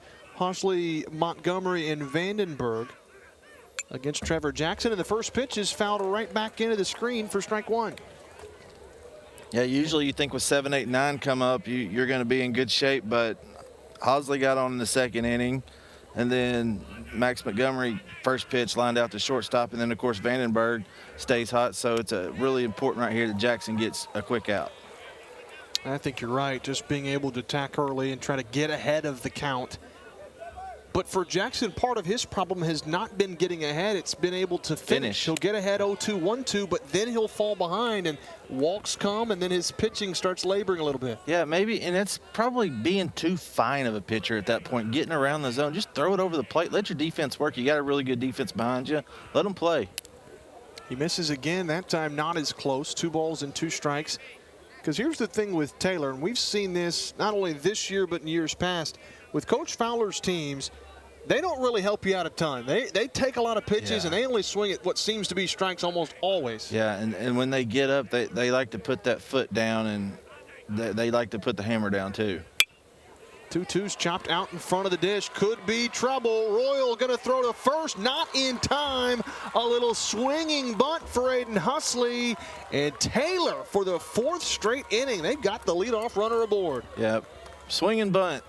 One of the best ways. It goes down as a single in the scorebook. Take a look at it here in just a second. I'd like to see that. That was really kind of the first bang we had at first base right there. And that's in no man's land. Catcher did a really good job of getting out. Really good call right there by Stafford at first base. The old swing and bunt. 4th straight, man. Man, that's what you like to see. 4 for 4 leadoff hitters. And now there's a bunt right back to the pitcher. Got a chance to get the lead runner. Jackson thought about it. Probably should have. Instead, he gets the sure out at first. Max Montgomery with the sacrifice hit moves the runner aboard. And there's 1 gone in the bottom of the 4th. Yeah, Trevor Jackson looked, and I think he really kind of surprised, but he didn't commit to it. That's one of those things we talk about PFP, pitching fielding practice. We'll talk about that all weekend. Pitchers come off and know where they need to go with the baseball, and I bet if he would have thrown to second base right there, he likely could have got Hosley. And then sometimes, too, the moment you don't make up and you're in between, that's when errors tend to happen. Swing to the left side, base hit for Vandenberg. They're going to wave home Husley. The throw to the plate is cut off. It's 4-1, RBI single. Small ball paying off for Coach Fowler and the Tigers. Vandenberg now 2 for 2 in the game. Has an RBI right there. Just a great job hitting in front of the runner, but knowing where the shortstop was. So in that situation, St. Joe's needs to have the second baseman covering the runner at second right there to keep the 6 hole from being open. Because that's a routine ground ball to the shortstop if he's playing his position. That's exactly right. So maybe make a change defensively in your lineup, in your alignment right there is one of those small in-game things that Taylor likes to take advantage of. Now it's back to the top of the lineup. Jasper Jones 0 for 0 officially. Runners trying to swipe second base. The throw down, and they got him. Patrick Royal, his 2nd hose of the game. Another caught stealing, and the base paths are empty with 2 away. Yeah, it looks like Carson Fowler had a late jump right there. Don't know what it was, but Roy has done a good job. Roy has done a good job behind the plate of coming up out of his crouch because he knows those guys are running. It's hard to believe that Royal wasn't the everyday catcher, but he has certainly improved, settled into that position. You know, St. Joseph, though, they've been knocked out by Taylor twice the last couple of years in the semis. They have revenge on their mind. This one means a lot to both programs. But you got to imagine for the Bulldogs, they're sick of getting snake bit against Taylor. Yeah, you know, St. Joe's, the last time they made the state championship game was 2017. They had finished third in their conference, third in their district, and third in the regional. Came through, I think David Beck was one of the starting pitchers for that team. So, yeah, making it back, first time in 8 years. I think Taylor's won all 8 since, I'm joking, but they've won 3 since then. So, yeah. It seems like it. Yeah, 2017 matchup, a 5-0 loss to Spring Hill. The one in 2013, they knocked off Derrick's 13-3. Yeah. Spring Hill made it. They won it in 2017, and then I believe in 2018 they lost to Parker's Chapel 10-0 in favor. I did that game at Baum Stadium. So the Spring Hill, really good program. They made it back this year. They finished second in that tough 7-2A conference. South Arkansas. It's Jasper Jones continuing to battle at the plate. Another full count for the leadoff man. He has had full counts in all 3 as you see the fans and the young fans scatter to try to go get a souvenir. Yeah, Jones reminds me of Charles Davalon and Logan Maxwell, how they just foul off balls, spoil pitches. He's doing it. Yeah. Right on cue. He's making you look good, He's K-Bro. seen 20 pitches so far. That's amazing for a leadoff hitter. Only his 3rd at bat. It's a really good look at Jackson peering in and Jones at the dish. Really good leadoff hitter. Did not expand the zone. Looks like it was just a 2-2 count. So now, well, no, they had it right. Yeah, Everybody had it right, but me and Jones, we were both thinking one more. He wants to keep battling out there, but he is awarded another walk, and he's reached safely all 3 times, 2 walks and a hit by a pitch. That's pretty good. That's exactly right. When your leadoff guy's got a 1,000 on base percentage, that's really good for the rest of the lineup. And you see the pitch right there. It's a little up and a little out, especially with, you know, the strike zone is not really huge on Jasper Jones right there. Jackson just missed. Wade Barton, who had a 2-run double that gave Taylor the lead, stands in. First pitch is a called strike. But if you go back to that approach from Jones, I like that. Even though, you know, he took that ball outside thinking it was, he really didn't know what the count was. He said, it's a ball, I'm not swinging. I'm going to keep taking as many as I can. That's a really good locked-in mindset from Jasper Jones, who's got speed over at first, enough to get a check on from Trevor Jackson. When you have a good, consistent zone behind the plate like we've had today, the players know and the coaches know, so they know what's going to be ball, what's going to be a strike.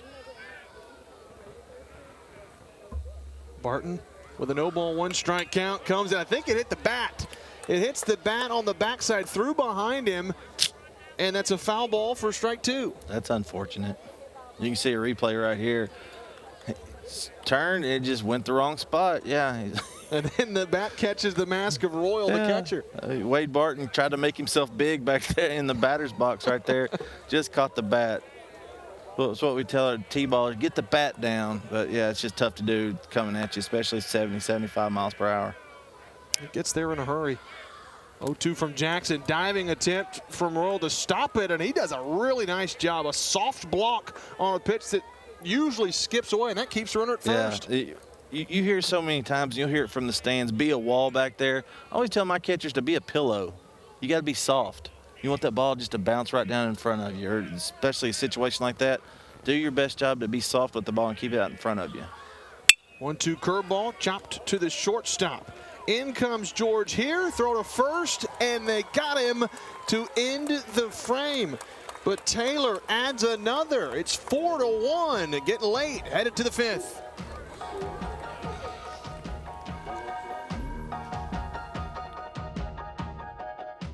This month on Arkansas PBS. I overheard you say, nobody knows what this is, and I shouted out, I do.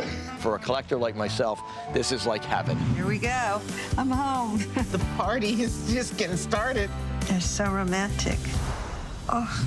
I don't have to tell you, it's been a thrilling trip so far. Seeing those stars perform gave a little glimpse of that home that was waiting for you upon your return.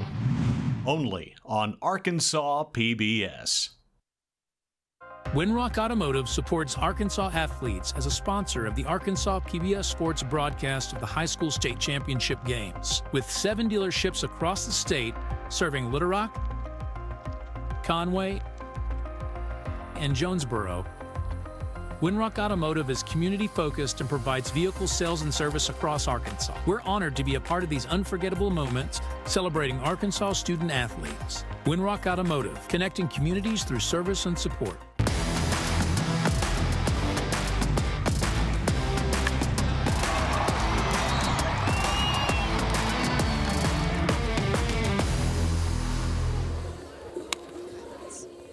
The 1A state championship rolling on, getting the thick of it. Here's how things got started. It was this double down the right field line that put two in scoring position. The sac fly from Coney on a diving catch from Jasper Jones in left. That got things going, 1-0. But you flash forward to the third inning. Taylor got things rolling. A single to begin the inning. And then a hit by pitch, and it was this double. Wade Barton pipes it into the left field corner. 2 runs came across, Kevin. That made it 3-1. And then this drive to right field, a double from Humphreys, chased home another. Yeah, Humphreys, his 11th double of the season right there. We go to the 4th inning. Taylor puts one more on the board, going to the 6 hole right there. Tigers are up 4-1 going into the top of the 5th. And Jacob Vandenberg getting better with time, it seems. He is really locked in. He'll face 7, 8, and 9 due up in the top of the 5th. Xavier Stovall to lead things off. He grounded out to first base his first time up, and he gets ahead 2 balls, no strikes. And I think for St. Joseph, taking pitches instead of being aggressive is probably going to be a little bit more of the MO getting later in the game. That's exactly right, because Vandenberg hasn't walked anybody right so far, and he's allowed 3 hits, but no free passes. That's been the key so far. As we say that, he starts out 3-0. Yeah, 3 balls, no strikes. First time he's fallen behind 3-0 today. Yeah, he went to a 3-ball count early in the game, especially to Travis Jackson leading off the game. But since then, this is his first one since the first inning. There's a strike, 3-1. So to fall behind 3-0 is always tough. And Xavier Stovall will get, with a 3-1 count, a chance to attack and be aggressive if he so chooses. That one runs up and in. And boy, Cabo, you're right. We talked about it. Not a free pass yet. Right. Well, there's one right there. Thank goodness we don't have a no-hitter going. We would have jinxed that too. Leave it to us. Yeah, I know. We don't have the pitch count with us right now. Our crew's done a really good job in the past. We've had pitch count graphics, so if we got something in there, we can throw it up there. But his pitch count's not very high. I know that. He's been efficient. 60 pitches thrown and is what on we got cue. heard. That's right. 60 pitches going into the 5th. That's good. He's averaging about 14 an inning right now, so he'll be able to throw a complete game at that pace. 110 is the limit that these pitchers can throw. You can start an at bat at 109, but you can't start at bat past 110. And Taylor was in our ear giving us all that information. She did a great job all day long. One thing I'm surprised the Bulldogs haven't taken advantage of. Vandenberg is slow to the plate. He's got a little hitch in his delivery. You can see it right after he picks off right here. But he's got a little hitch as he goes to the plate, like he's locking in that backside, which is good as a pitcher, but he's not getting to the plate real fast. So let's see if St. Joe's takes advantage of that. Only got 9 outs with which to work. Owen Imboden with a comebacker his first time up. They're really taking a look at Stovall over at first base. He's got good speed out there in center field, and the runner at first base is always a danger to swipe a bag. Vandenberg takes a deep breath. There goes Stovall. The throw is a strike from Vandenberg.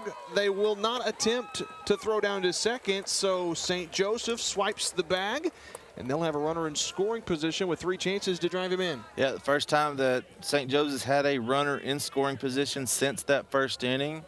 So let's see if the bottom of the lineup can flip it back around, and the Bulldogs can make a run this inning. Imboden trying to battle at the dish. Takes that one just upstairs. Vandenberg tried to get the high strike call. Just missed on that one. Yeah, Vandenberg, what I figured out is he's kind of throwing a little sinker. It's got a little arm side run, a little downward action to it. He's letting it come off that middle finger right there, so it's got a little downward movement at the end. Right there, he just keeps missing up right there. Not a bad miss, trying to get him to to chase a little bit. And even if Imboden tries to hack at that, likely unless he's early, he's not going to be able to get a good swing on it. Yeah, and you've seen a lot of ground balls today, JB, and that's what you get from a sinker ball type guy, because guys are swinging over the top of it and just driving it into the ground. Vandenberg delivers too tall to Imboden, and just like that, back-to-back free passes from Jacob Vandenberg, and St. Joseph will bring the tying run to the plate. But first, a mound visit. Yep, perfect time for Coach Fowler. Go out there, settle his ace down. And I think he may be settling him down, but that might be it for Vandenberg. For him, yeah. Looks like we may have gotten the signal. And indeed it will be. Vandenberg's day is done. They'll head to Jasper Jones, the left fielder. They'll hand things over to him. And Taylor up 4-1, but the Bulldogs threatening in the fifth.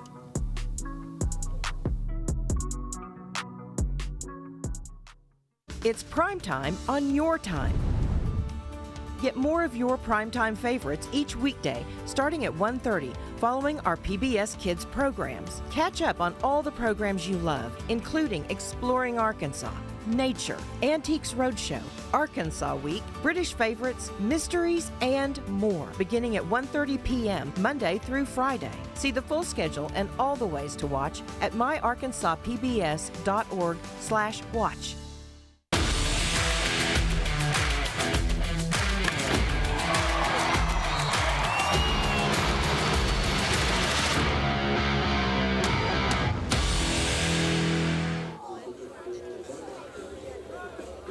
So the new pitcher, Jasper Jones for Taylor, coming in with a 4-1 ball game. He'll have his hands full, first and second, nobody out for St. Joseph. We welcome you back to Bear Stadium. JB Brazil alongside Kevin Bohannon. And K-Bo, it's a high-pressure situation, but this is what state championship games are all about. Yeah, Jones coming in. He's a junior. He's been here 3 times already. Done a really good job in left field so far as your leadoff hitter as well. Jones is one of those guys has a high baseball IQ. That's one thing that Coach Brian Fowler told me about his leadoff hitter. In pressure situations, they can definitely go to him. He's pitched 11 innings this year. He's 2-0. And you look at his ERA, a .636 earned run average, 3 hit by pitches, 9 strikeouts, 5 walks. So he's not going to be a guy that blows you away, but he really limits you on the base paths. That's exactly right. Fans, get your free live action photos from the game at myarpbs.org/photos. These are great championship keepsakes for your student athlete. It'll be the 9-hole hitter, K9, Caden Hollowell. And K-Bo, I don't know if you know this.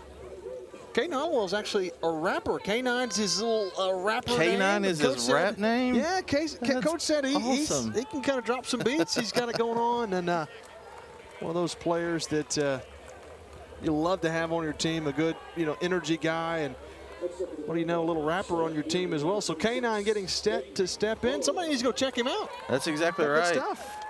I wonder if he's got a demo with him. Any good artist always has a demo with him, right? We need to ask him after the game. Caden Hollowell coming in, a big pressure moment. First and second, nobody out. And the first pitch from Jasper Jones is delivered high. And this is what we're going to see the theme all week, right? Vandenberg did not pitch poorly, but the leash is very short. There's a look at him there at second base. He's moved over there defensively. The leash is going to be short all weekend. Absolutely. And Taylor's counting outs at this point. They got 9 outs to go, so how quick can we get these 9 outs without allowing 3 more runs? So Vandenberg goes to second base.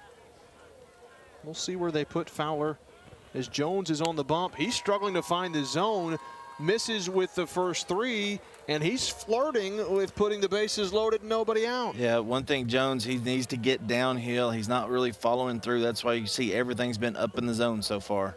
Taking all the way, 3-0. There's a strike to Hollowell. Travis Jackson waiting in the on-deck circle. And if you're Jasper Jones, you do not want to face Jackson with the bases loaded and nobody out. He's a guy that takes a lot of pitches. He's a tough out.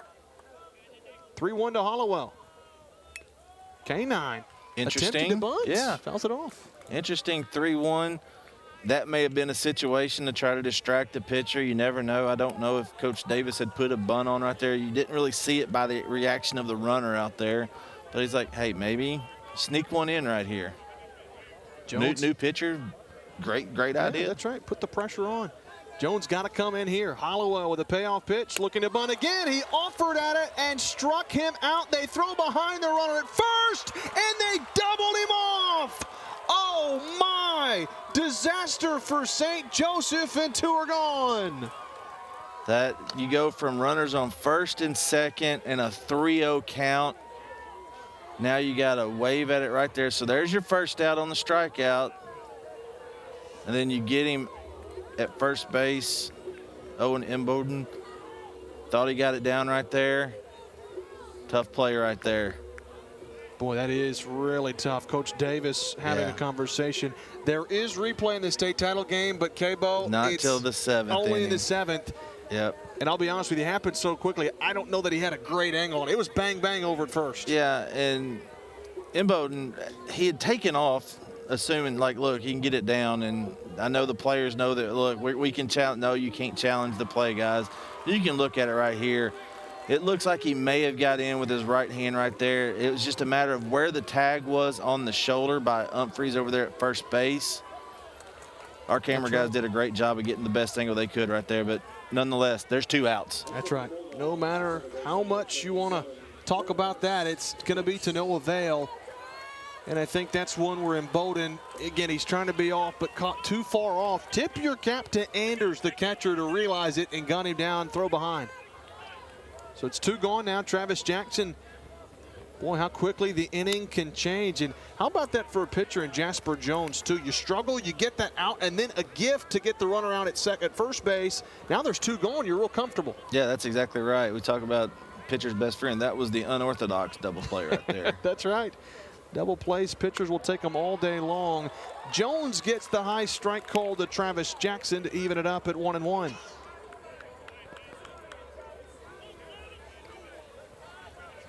Good job by Jones right there to even up the count right there after falling 3-0 behind. He's thrown strikes.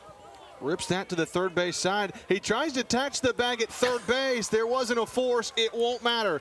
The throw from Hosley to end the inning. St. Joseph threatened, but a little base running off Fu ends the inning. It's still 4-1 Taylor on to the bottom of the 5th.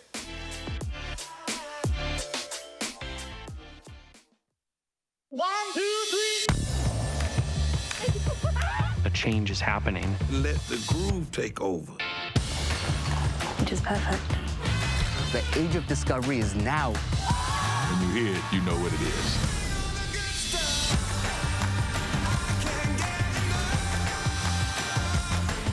I am quite overwhelmed. It's a joy to be in this world.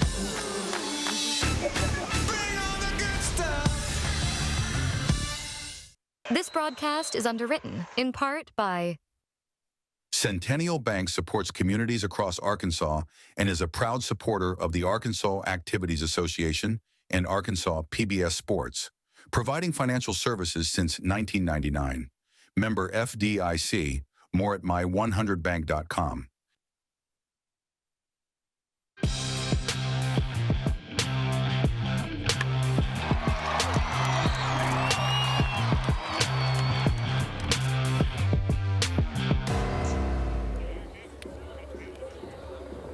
Arkansas PBS is the home for high school sports. Fans, if you love seeing these high school sports championship live and also on demand, please consider making a gift to Arkansas PBS today. It would be a great idea. Absolutely. We love calling these games. Just keep coming back year after year. It's 4-1 Taylor, though. They have scored 4 unanswered. A 3 spot in the 3rd, 1 run in the 4th. Trevor Jackson back out for his 5th inning of work, and he'll face the heart of the Taylor Tiger lineup. Tucker Smith, Jesse Humphreys, and Caleb Downs scheduled to do up. Case and Anders will bat if anyone reaches. First pitch from Jackson misses down and away. Smith's 0 for 2 today. Flew out to left in both plate appearances. Yeah, Smith, just like every other batter, he has seen a lot of pitches so far. You know, worked a 3-2 count in his first at bat. Got ahead in his second one. He's an assistant coach's son, so you know he knows the game well. Gotta love those coaches' kids. They're a rare breed, let me tell you. One of one, right? I am one of one. Actually, one of two now. One of two now. Yeah. Well, fair enough. Even more rare. Yeah, I got a brother. 2 balls and a strike to Tucker Smith. Hitters count against Trevor Jackson, who's labored a little bit over the last couple of innings. Tries to get the high strike, but that one misses up.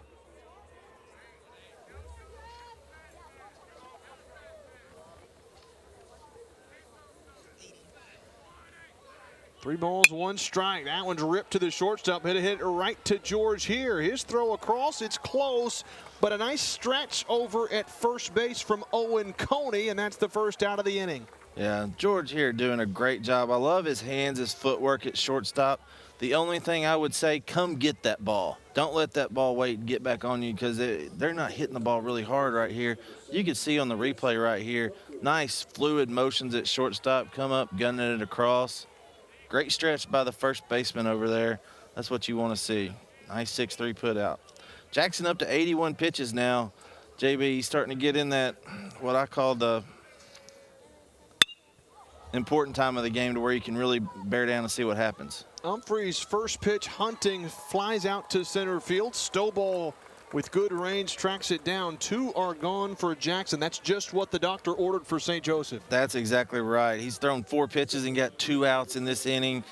Now, it's what he has struggled with so far in this game. Can he finish the inning off real quick and not let Taylor get any momentum right here? Caleb Downs is 0 for 1 today. He was hit by a pitch his first time, and then he popped up to the second baseman in his last at bat. First pitch swinging, and he fouls it back into the netting. Jackson doing a really good job getting ahead. He's giving his team a chance to win. Look, just turn it back over to the offense. They're doing a really good job. As you can see right there, Jackson up to 83 pitches today. 110 max.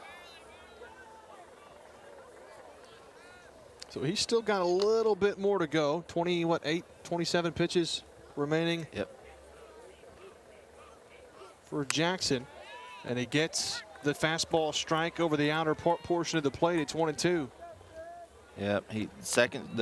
He's been doing a good job of keeping him off balance, using his off speed to his advantage.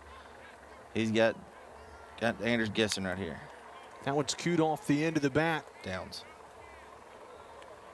So off speed, nice job from Trevor Jackson. Pulled the string. Downs well out in front, but just got enough to stay alive. Taylor trying to get a little bit of a rally going again. Jackson trying to keep it there. Popped up into left. On comes Hollowell. He snags it. 1, 2, 3 go the Tigers in the 5th. Only 2 innings remain. Tigers up 3 from Conway.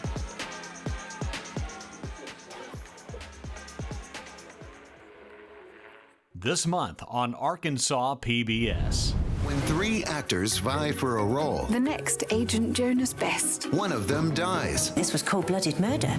Ah, the peaceful villages of midsummer, host to lovely parties, friendly neighbors, and... She's been murdered.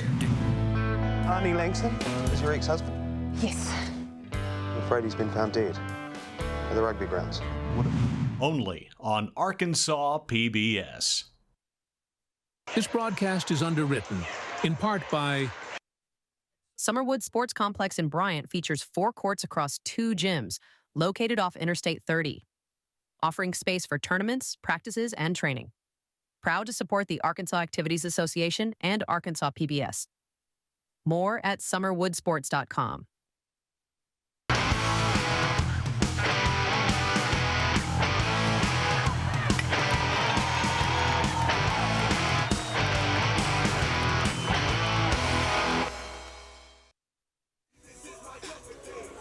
You can experience the action all over again next week.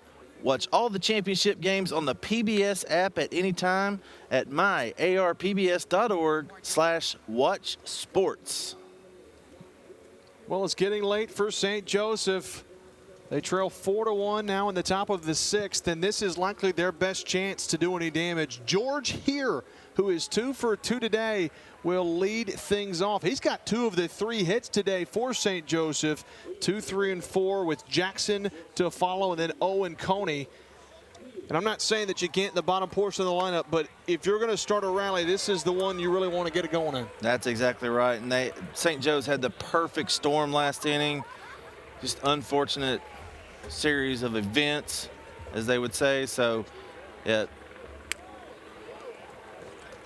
Jones start off right there. Curveball just leaking out of the zone.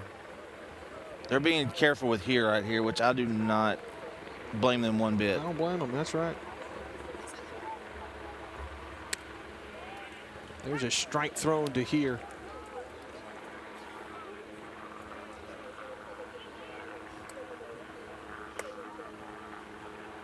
One ball, one strike to George here. The sophomore phenom at short. He takes the curveball at the upper portion of the zone, and it's 1-2. Jones got lucky on that one right there. That one kind of hung up in the zone, and here's kind of got to be kicking himself. He just hadn't seen it yet. That's the problem. You got a new pitcher in, really hadn't seen his breaking ball yet. 1-2, curveball.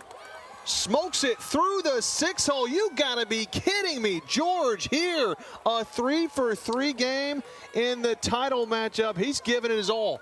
George making a name for himself here and now. Really good job of hitting right. 2-strike hitting. That's what you love to see. No kidding. Well, we got to take a moment and at least talk about a player for St. Joseph. Bryce Harmon, a senior, went down in the postseason early. He was an instrumental part of this St. Joseph program. A senior who coach said they would not be here without him, and they want to win it for him. A senior that went down with injury. You hate to see that late in the season. That's exactly right. Coach Davis said he had a procedure. Everything went well the other day. It's just tough knowing, you know, a lot of these kids aren't going to play past high school, you know, especially 1A, 2A classifications. So it's just tough to see. But St. Joseph trying to keep battling back. Boy, I tell you what. Trevor Jackson, the pitcher, 1 for 2 today. He doubled. Trying to go same spot this time down the right field line. It hangs up though. Caleb Downs, great range. Tracks it down in the right field corner, but that one stayed up a little bit too long for that one to be any trouble. Yeah, and Downs did a really good job getting the ball in quickly, knowing here is one of the best base runners on the team.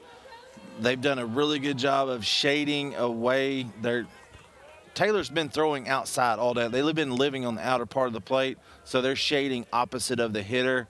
You can see great positioning right there by Downs. Now Owen Coney due up. He drove in the only run of the game for St. Joseph.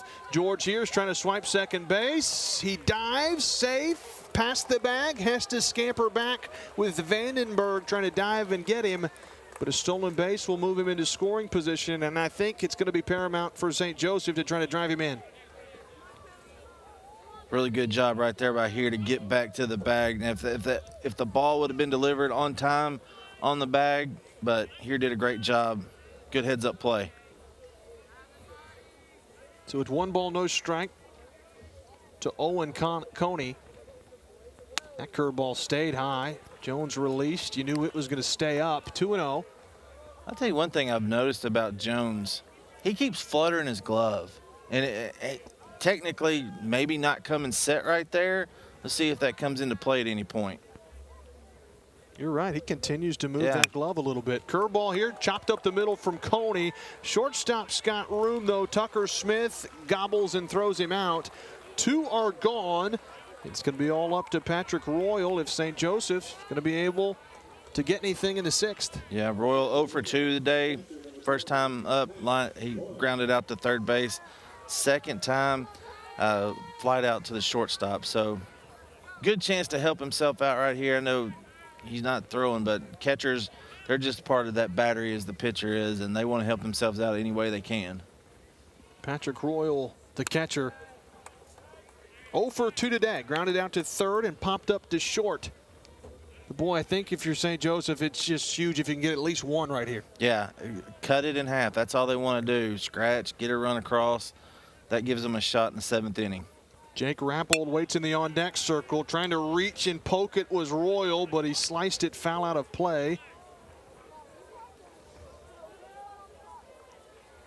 I think the whole town of Taylor showed up for this one, which is not shocking considering they had the softball. And right. the AAA does a great job of stacking softball and baseball if both teams make it to the state championship game going back-to-back. I think that's the smart thing, too, to try to coordinate, get more fans to the game. Yeah. Lance Taylor, Steve Roberts, the staff, they've done a great job. And, of course, shout out to Don Brodell, who's retiring at the end of the year, is over the officials. Just a little bit high from Jasper Jones. Yeah, congrats to Brodell. Yeah. What a career he's had. I've known him for 30-plus years. He was refereeing my dad's game when he was coaching back at McClellan in the 90s. So, great career by Coach Brodell. There's a big swing and a miss from Patrick Royal. He was trying to go big fly with one swing. Yeah. But now now the the count's to full. 1-run deficit. He was trying to get too quick. That's right, and it would take a lot here at Bear Stadium. It's a pitcher's park. It is. Even at the collegiate level. 3-2 curveball. Oh, my. Royal drives it to left field. Off the end of the bat. It's dropped by the left fielder. Oh, my. Bailey Bramlett came in defensively to left field. The gives St. Joseph a run, and it's 4-2. Seems like the baseball will always find a new defender in a game, and Royal puts a good drive, just like he had previously in the game, drives it out to left field. Bramlett overruns it right there. Just a tough situation for replacement defender. So cut it in half right here. Now it's 4-2. Anything can happen. That was huge. You're right. Jake Rappold now standing in, takes it up and in. Now the Bulldogs will have the tying run at the plate. That's important. That's exactly right. Anything can happen. Rappold, good size. He could run into one right here. That's our first error of the game, believe it or not, both teams. Clean game so far. They played so great. You're right on that. Rappold's 0 for 2, struck out and flew out. To right field his last time up. Takes the 2-0 pitch just upstairs for Jones. And, boy, you see this all the time, K-Bo. Anytime there's an error, it seems like for the pitcher, things start to ail a little bit. They struggle to find the zone. Yeah, that's one of the things about baseball you never can see too much of right there. Just every little thing just seems to be falling apart. And great job right there with home plate umpire. There's a lot of times where a 3-0 pitch, if it's anywhere close, it'll be called a strike. That hasn't been a strike all day. It wasn't right there. So now St. Joe's has the go-ahead run coming up to the plate. That's right, and the tying run at first base, an extra base hit could tie it. Coach Fowler's out to the mound. We've already seen quick release time and time again. And it looks like that's going to do it for Jasper Jones, our third pitcher of the day for Taylor. They head to the pen once more. Getting late, some drama in the 6th from Conway.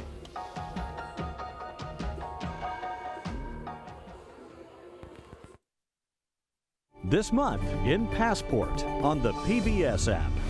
2 stab wounds. First one's deep. Most likely the fatal blow. We're assuming that whoever killed Glover raised the platform. So who in Brokenwood had a motive for murder? Oh, nearly everyone. I'm a woman alone, newly arrived in a dangerous town. These and other shows from Arkansas PBS are available with Passport on the PBS app.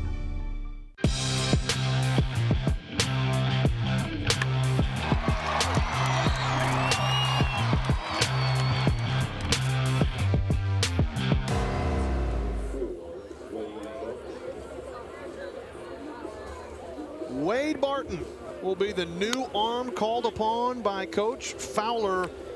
Barton has only thrown 8 innings this year, but he does have a 1.75 ERA, 10 strikeouts, only 1 walk.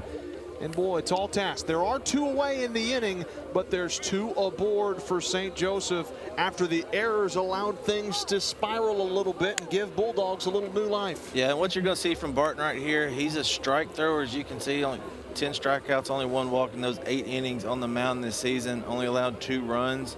It's going to be a little bit more velo than what we've seen from the first 2 pitchers from the Tigers.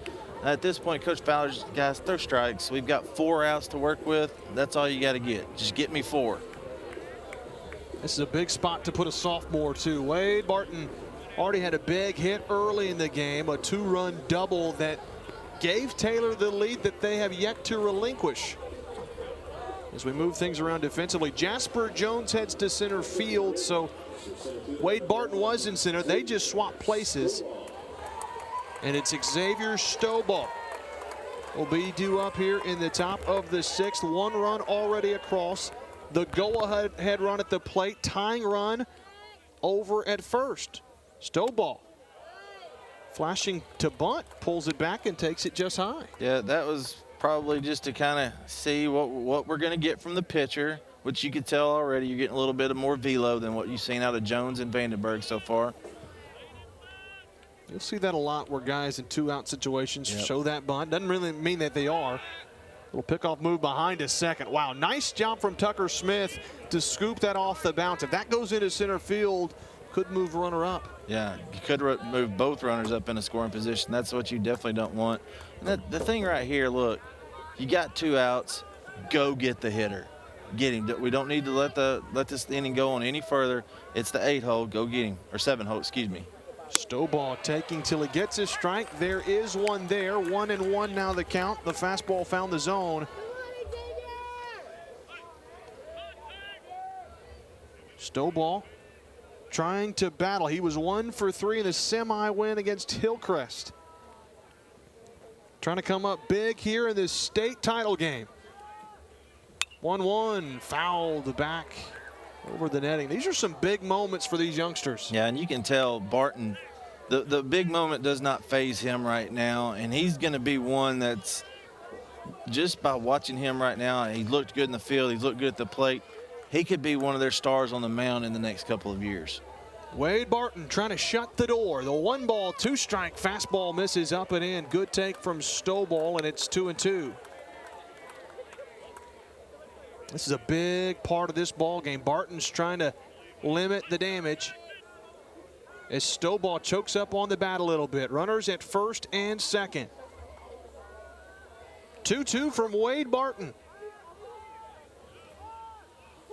Swing and a foul off to the right side out of play. A challenge pitch, and Stovall fights it off. Yeah, really good pitcher's pitch right there. You can see Stovall choking up on the bat. Good 2-strike approach. If it's a pitcher's pitch, spoil it, spit on it, and then live to fight another pitch. Xavier Stovall, he's a ball player. Fighting at the plate of that 7-hole. 2-2, up and in. Barton runs the count full. This is big because now St. Joseph's will get a head start with each runner at first and second. It's always important. Catcher come out, communicate to the middle end, to the infield. Look, we're going across right here. You can't do anything with the runner at second base, so getting your position. Tucker Smith will fly out of the camera here in just a second. 3 balls, 2 strikes, 2 outs, top of the 6th. The 3-2's high. Stovall draws a walk. Great at bat from the Bulldogs center fielder. And now Owen Imboden will bat with a bases juiced in the tying run in scoring position. Couldn't ask for anything. St. Joe's has done a really good job the last 2 innings. Now can they get one across? That's the key thing right here for the Bulldogs. Get them across with the 8-hole hitter up. And Owen Imboden, if you remember, got picked off 2 innings ago in a big situation. Got a chance for some redemption right here. Baseball is poetic. As Barton delivers the first pitch high to Owen Imboden. He's 0 for 1 today, grounded out to the pitcher his first time up. Then he walked his last time. Wade Barton, no place to put the Bulldog right fielder. There's a strike, delayed call by the home plate umpire, but the right call. Yeah, read, pause, react. That's what he's doing back there. He's make sure, did I see what I saw? Now I'm going to call it. There you go. Don't want to call it too quick. Saw that in the Arkansas-Tennessee series this past weekend. That's when fans get a little rowdy, right? And coaches. 1-1, strike at the knees. Imboden taking again. Barton realizing it. 1 ball, 2 strikes. Top of the 6th, 2 outs. One of the biggest at-bats in Owen Imboden's life. Barton, the sophomore, a huge moment as well. 1-2. Swing and a miss. Wade Barton shuts the door with the bases juiced. And Taylor able to squirt out of trouble. 4-2 as we head to the bottom of the 6th.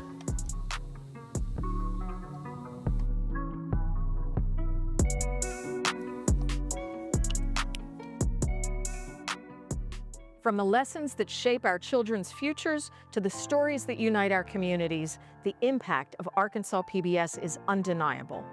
We give a voice to local news, art, history, and culture. Now more than ever, we need your help to keep this voice strong. Please help us to keep good going by making a gift of any amount to show your support for Arkansas PBS. Visit myarpbs.org/keepgoodgoing. Thank you. This broadcast is underwritten, in part by Everett Buick GMC provides vehicles to Arkansas families and supports local organizations. Community involvement has been part of our story for generations. Proud to support the Arkansas Activities Association and Arkansas PBS Sports. More at everettbgmc.com.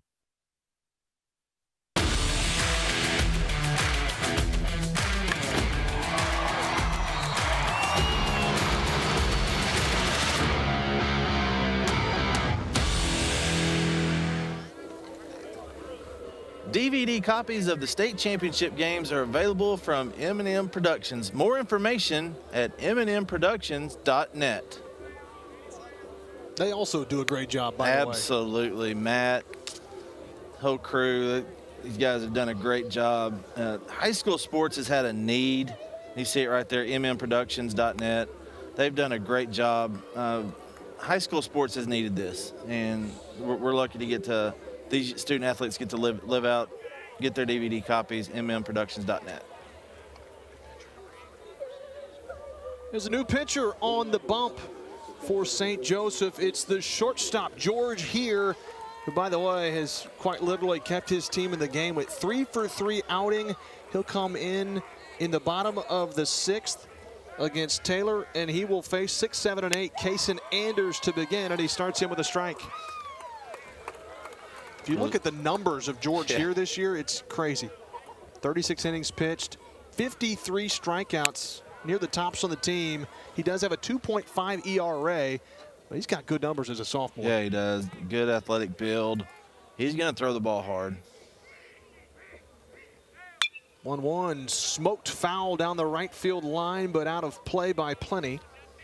And JB, we are 3 outs away from high school baseball in Arkansas getting the chance for replay. First in the nation that replay is being used in high school baseball. Yeah, that's right. This state, Arkansas, they're kind of the tester state, right? The first one to kind of try this out. And so walk us through how that'll work. Well, let's wait till this at-bat perhaps finishes. 1 ball, 2 strikes to Kason Anders, flying out to center field both times. Curveball's fouled away again.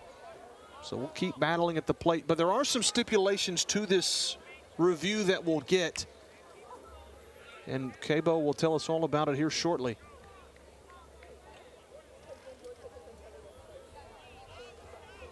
George here, working from the windup. 1-2 to Kason Anders. Good velo, but misses upstairs.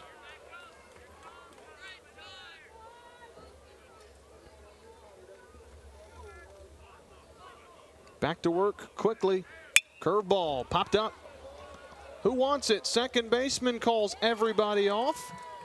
And Travis Jackson makes the catch for out number 1. So tell us about the video review. So it only occurs in the last inning. So right now we're going into the 7th inning. Each coach will have a replay challenge. Now the plays that can be challenged, reviewed, are forced tag plays, safer out calls. Those are the only ones that can happen. They're available in the final inning. Then each coach will have a challenge in extra innings if they occur. And like we said, they're limited to safe and out on the base paths. Pardon me, on the defensive line, that was Xavier Stoball who made that catch at second. He's moved over to the second base position. Owen Coney's out in center field. Trevor Jackson's over at first base with Travis Jackson moving to shortstop. And our replay official for all 6 baseball state championship games, we'll talk about that after the pitch right here. Strike over the outside corner by here. Good friend Justin Yates. Justin is he's had 16 state championship games on the field. He had the 5A state championship game last year. He's been a crew chief, done a great job for sports in Arkansas. He's taking over the Dean of Students position at BB High School next year. So congratulations on that move, Justin. First replay official for high school baseball in the state. We got something on the field right here. We got a stoppage of play. One of our camera help down the left field line. They're tending to her. Boy, we hope everything's okay. The game's been stopped momentarily while they make sure that she's okay. I'll tell you what, we'll step aside while they tend to that. Bottom of the 6th, 4-2 Taylor. They're up by 2. This month in Passport on the PBS app. We'll see how the Romans created beauty in both intimate and monumental ways. The biggest lesson I've learned is that every destination, from a big city to a small village, has a soul. Why are there goats on this town hall? There's got to be a connection. When did a king have dinner with imaginary friends? Wow. These and other shows from Arkansas PBS are available with Passport on the PBS app.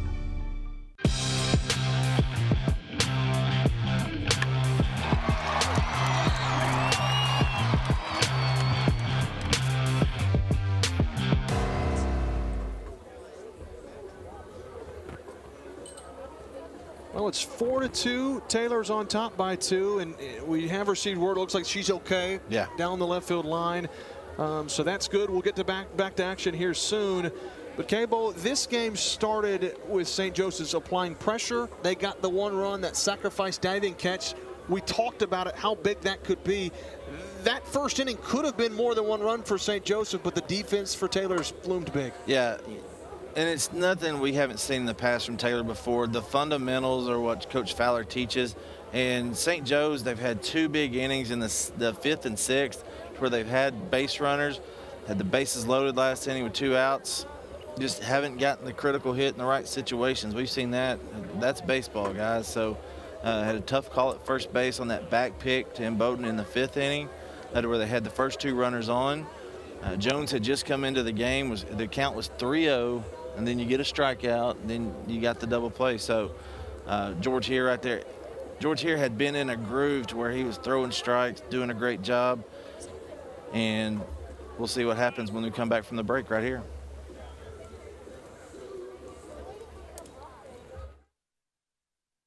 I have some glad tidings to impart. Whoa! Look at that! I'm still surprised at how good I am. Jane Austen was my sister. I didn't think I would ever study medicine, but here I am. Absolutely delicious, especially straight out of the oven. I've never seen anything like this.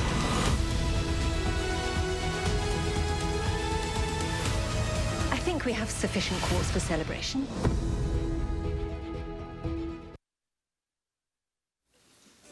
Well, back to action with a 1-ball, 2-strike count to Aiden Hosley with 1 gone in the bottom of the 6th. George here got Kaysen Anders to pop out to second to begin the inning.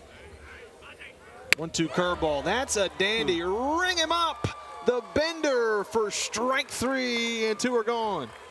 First strikeout we've had looking today. That's get to the bottom of the 6th inning. Haven't seen that.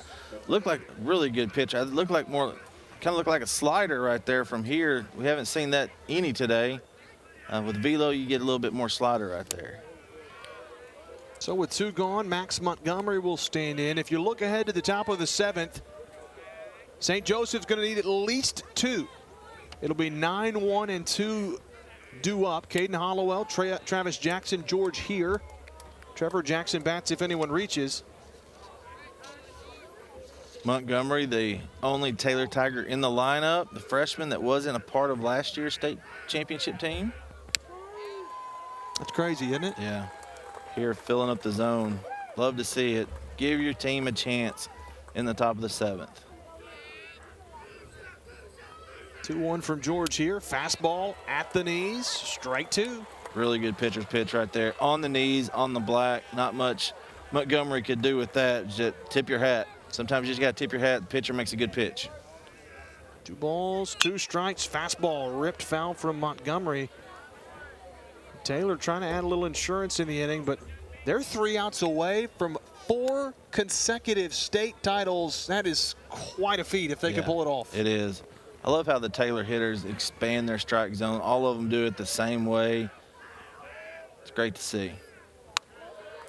That one stays high from George here, and the count will now be full with Jacob Vandenberg waiting in the on-deck circle. And that one kind of slipped out of the hand from here. You can kind of tell a little rosin bag out there. Payoff pitch. That one darted low, so a free pass to Max Montgomery. And with 2 gone, Jacob Vandenberg, who's 2 for 2 today, with pressure applied, they could drive it around if they try to steal a base. Yeah, we'll see how Here handles the runners. He's pretty quick to the plate, though. I don't think he'll have any issues. Boy, if you look back at St. Joe, they're not able to win this game. 6 free passes today, likely going to be the boogaboo. Comebacker to George here. He flips to first. They get Vandenberg for the first time. But Taylor, they're 3 outs away from their 4th consecutive state title, right back from Conway. This month on Arkansas PBS.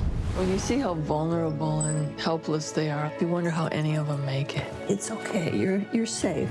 After achieving a remotely controlled pileup, everybody is safe. We will now investigate what can be learned from the chaos. Oh my God. 1 out of every 4 animals is a beetle. Insects with armor. Only on Arkansas PBS. This broadcast is underwritten, in part by... For over 70 years, Farm Bureau Insurance has offered coverage for automobiles, homes, farms, and lives across Arkansas. Proud to support the Arkansas Activities Association. More at afbic.com.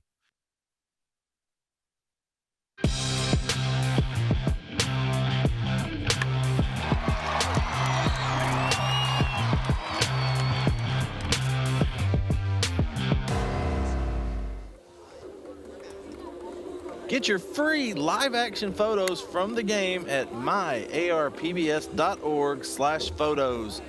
Fans, these are great championship keepsakes. Again, go to myarpbs.org/photos. Well, thanks for tuning into the 1A state title game. JB Brazil alongside Kevin Bohannon. Glad you've been here with us.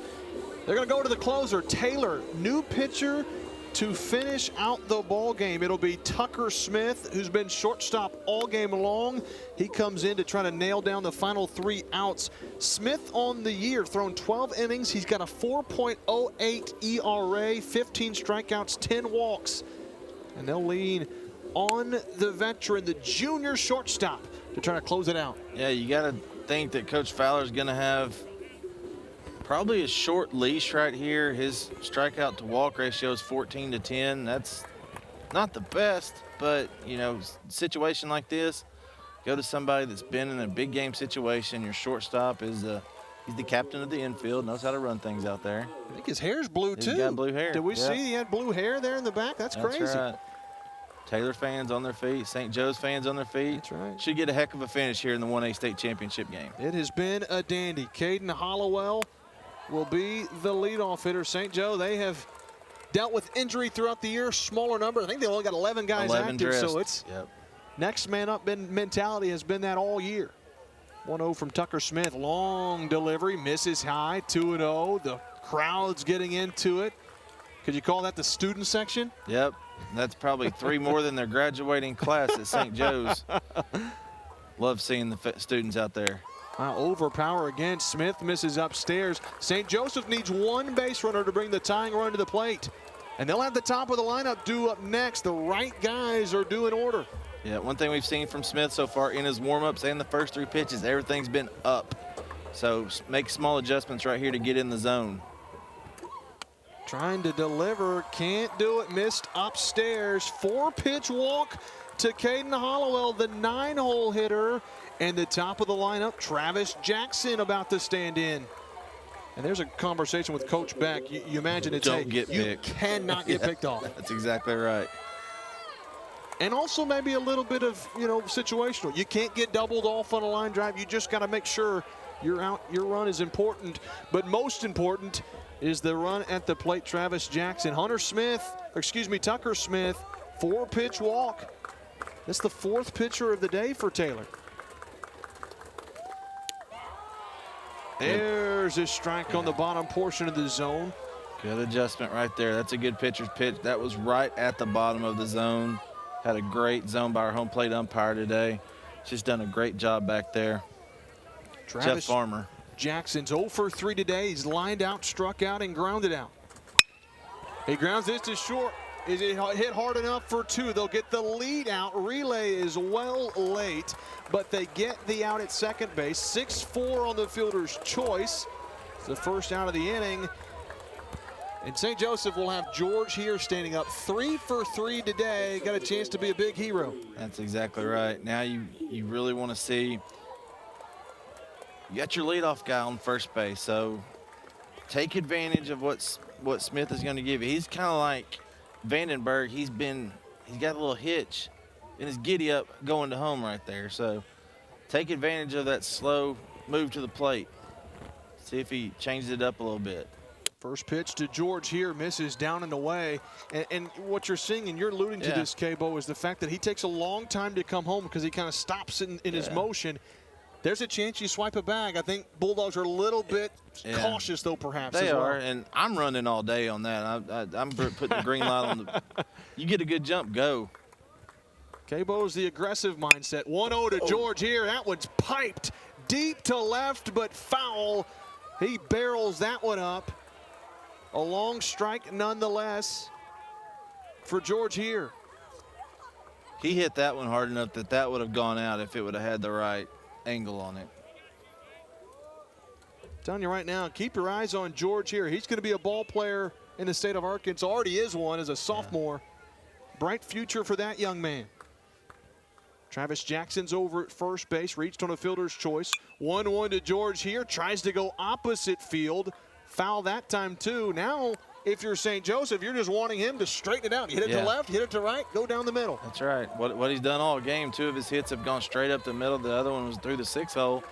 But you had a little hit and run action right there. Coach Davis had given your first base runner the green light right there. Of course, Travis Jackson, first time he's been on base today. Leadoff hitter for the Bulldogs. Big pitch in the game. Tucker Smith, 1 ball, 2 strikes to George here. 1-2, strike 3 called. Oh my, big pitch from Tucker Smith, and 2 are gone. Taylor's an out away. We talked about it all game long, JB. Taylor loves to live on the outer part of the plate. You saw it right there. Smith made the pitcher's pitch when he needed it most. Had got ahead 1-2. Paint the black, young man. Now we're 1 out away. It's going to be all up to Trevor Jackson, the starting pitcher for St. Joe's. He represents the tying run at the plate. Owen Coney is in the on-deck circle. He'd only bat if Trevor Jackson can find a way to reach.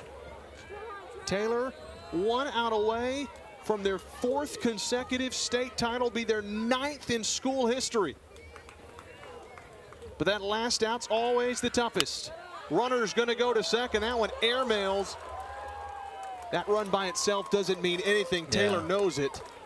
That was one right there. You're good just to eat that one. Anders could have just had catcher's indifference on that one. Let him go. That 3 doesn't mean anything. 4 does. Just never got a good grip on that one. You can see that's a tough one all the way. It just lollipopped out of his hand. 2 balls, no strikes to Trevor Jackson.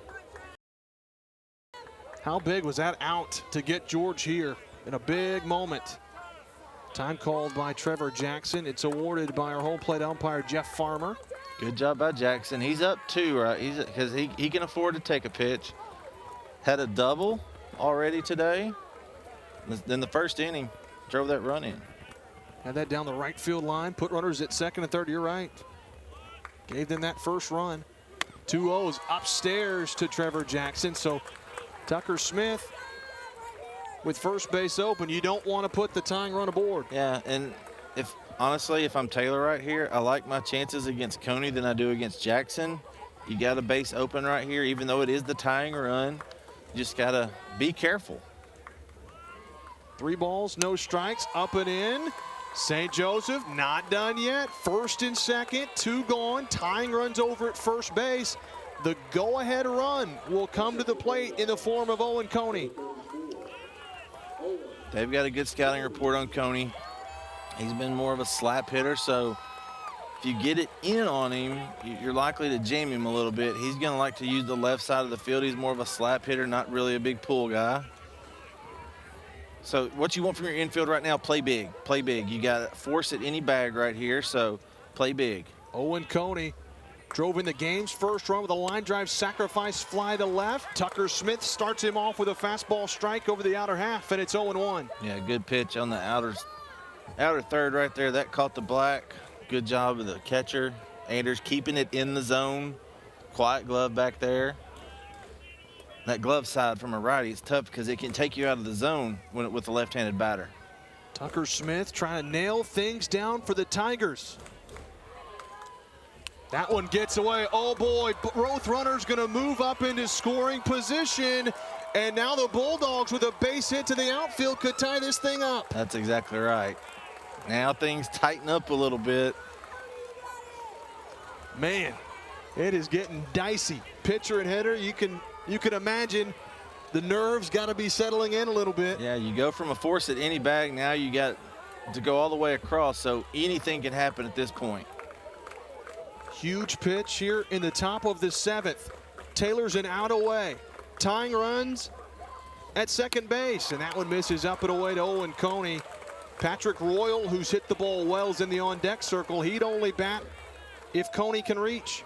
Amateur pitchers usually have a tough time throwing to lefties. You can see all 3 of those pitches have been outside or way out. So can he make a small adjustment right here? 2 balls, 1 strike. Tucker Smith up and away, 3-1. You see the motion from Anders. He's telling his pitcher, settle down. That one not close. 3 balls and 1 strike. And if you're Coney, you're only swinging if you get 1 pitch and 1 pitch only. Yeah. I may even be taken in this situation. We'll see what happens right here. Tucker Smith got to come with a strike or load him up. 3 balls, 1 strike. That one up and away, not close. St. Joseph, a 2-out rally. Bases loaded. They trail it 4-2. And Patrick Royal, he's the man of the hour, due up. Yep. Royal 0 for 3 today. He reached on that error last inning in the 5th inning, 6th inning. We'll see what happens. Man, and if you think about it, Kevin, pitching visit from Coach Fowler, he's used a lot of arms. Short leash as you expected. You go to Tucker Smith to close things out. You had a guy that was, doing well pitching previously. Yeah, I was a little surprised they made the move from Barton as quick as they did. It may have just been because youngster in that situation, he hasn't thrown very many innings, but none of these relievers for Taylor has. It's what's been different this season versus the last 3. Of course, this is this has been the closest of the 4 state championship games they've been in. Well, we're never short of a tight finish, are we? Always drama in these state championship games, it seems. From 2 years ago when we had Little Rock Christian and Valley View going into extra innings, the 2-0 Harbor no-hitter against Rogers last year. This is a great way to kick off Weekend of Champions for the baseball side. No kidding. Mound visit's done. Tucker Smith comes in, set. First pitch to Patrick Royal. Taking all the way, and he takes his strike. That's a big pitch from Tucker Smith. Yeah, there's it's probably a myth, but coaching visit to the mound, the next pitch, 85% of the time it's a strike. It paid off there. Kind of one of those things. That's what I told my kids anyway. 0-1, oh my! It is smoked to deep left field. Going back and making the catch, Jasper Jones. Wow, what a finish. Royal makes makes a bid.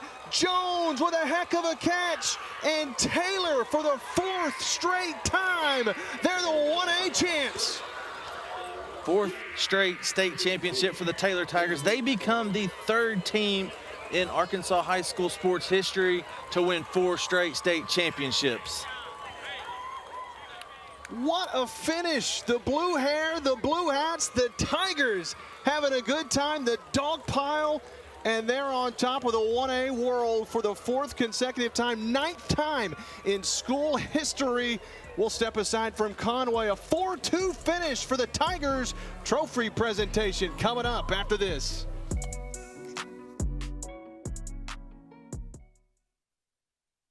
Sustaining membership is an easy, convenient, and affordable way for you to support the programs you love on Arkansas PBS. Sustaining members make an ongoing monthly contribution from either their checking account or credit card. Simply choose the monthly amount that fits your budget, and then call or go online and we'll set it up for you. Your donation will happen automatically each month, so your support will always be current. Need to make a change to your monthly gift? Just call or email us. You're always in control. Knowing we can count on a certain amount of revenue each month helps Arkansas PBS better plan for the future.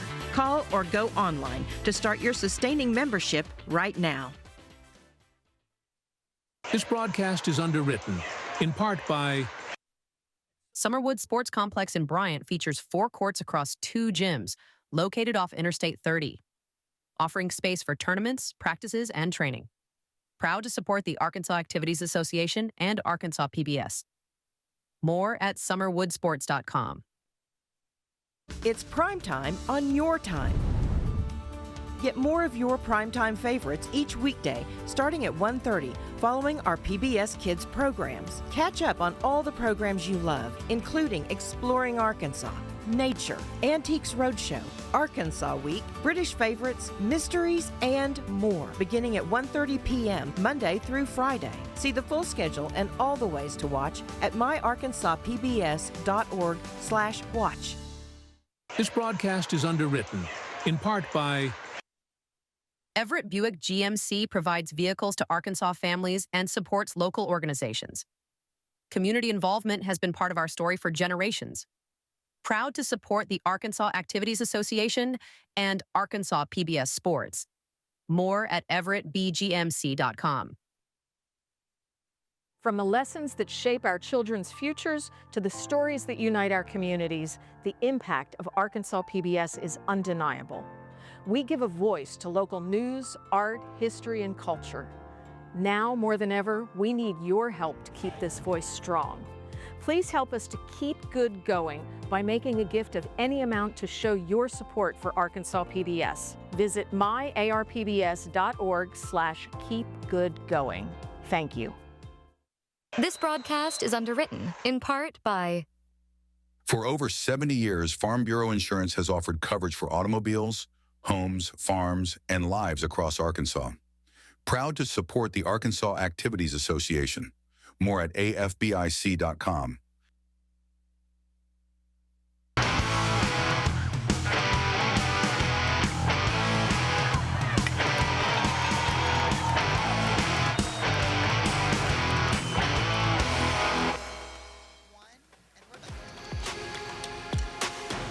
What a moment for the Taylor Tigers, making history down south. The Tiger faithful in attendance, they got to watch 2 state titles being awarded today. The softball champs earlier, and now the baseball program takes home their 4th straight, 9th in school history. What a moment for those youngsters. Yeah, our good friend Kyle Sutherland, Titletown, he did an expose on them last year, did a great article on them. Taylor is Titletown in South Arkansas. It all started, the big double from Taylor. Wade Barton was ice in his veins, got the 2-run double. Jesse Humphreys an RBI double here. That made it 3-1, and little did Taylor know that was going to be the difference. All that they needed, an RBI single later. But St. Joseph just couldn't catch up. The strikeouts started piling up. Vandenberg, a really nice job getting ahead. They had their chance, though, in the top of the 7th. Bases loaded, 2 outs. Patrick Royal makes a bid against Tucker Smith, but there's the catch from Jasper Jones. The athletic play to seal the deal for the Tigers. Yeah, great job by St. Joe's. Like we said, they're going to be back next year. And we go to look at our next game. The 5A final between Sheridan and Benton should be a great matchup. Alyssa and Kyle Sutherland will be on the call for that game, JB. Boy, they are great at what they do. Be sure to tune into that 5A softball final here in just a bit. 4 o'clock will be the start time for that. Benton and Sheridan as the final 4-2 today. Taylor knocks off St. Joe's. That's right. And official championship apparel and memorabilia for this season are available at ArkansasHighSchoolSports.com. That's going to do it, though, for us today in Conway, Arkansas at Bear Stadium. Wow, Kevin, always a pleasure calling with you. Absolutely. Came down to the wire. Bulldogs had a chance late, but it's Taylor that takes it back home to Tigertown. 4-2 the finish as they end the season on top of the 1A world. That's going to do it for us here from Conway. So for my partner, Kevin Bohannon, the rest of our wonderful crew, saying so long until the 5A softball game. I'm JB Brazil. We'll see you soon.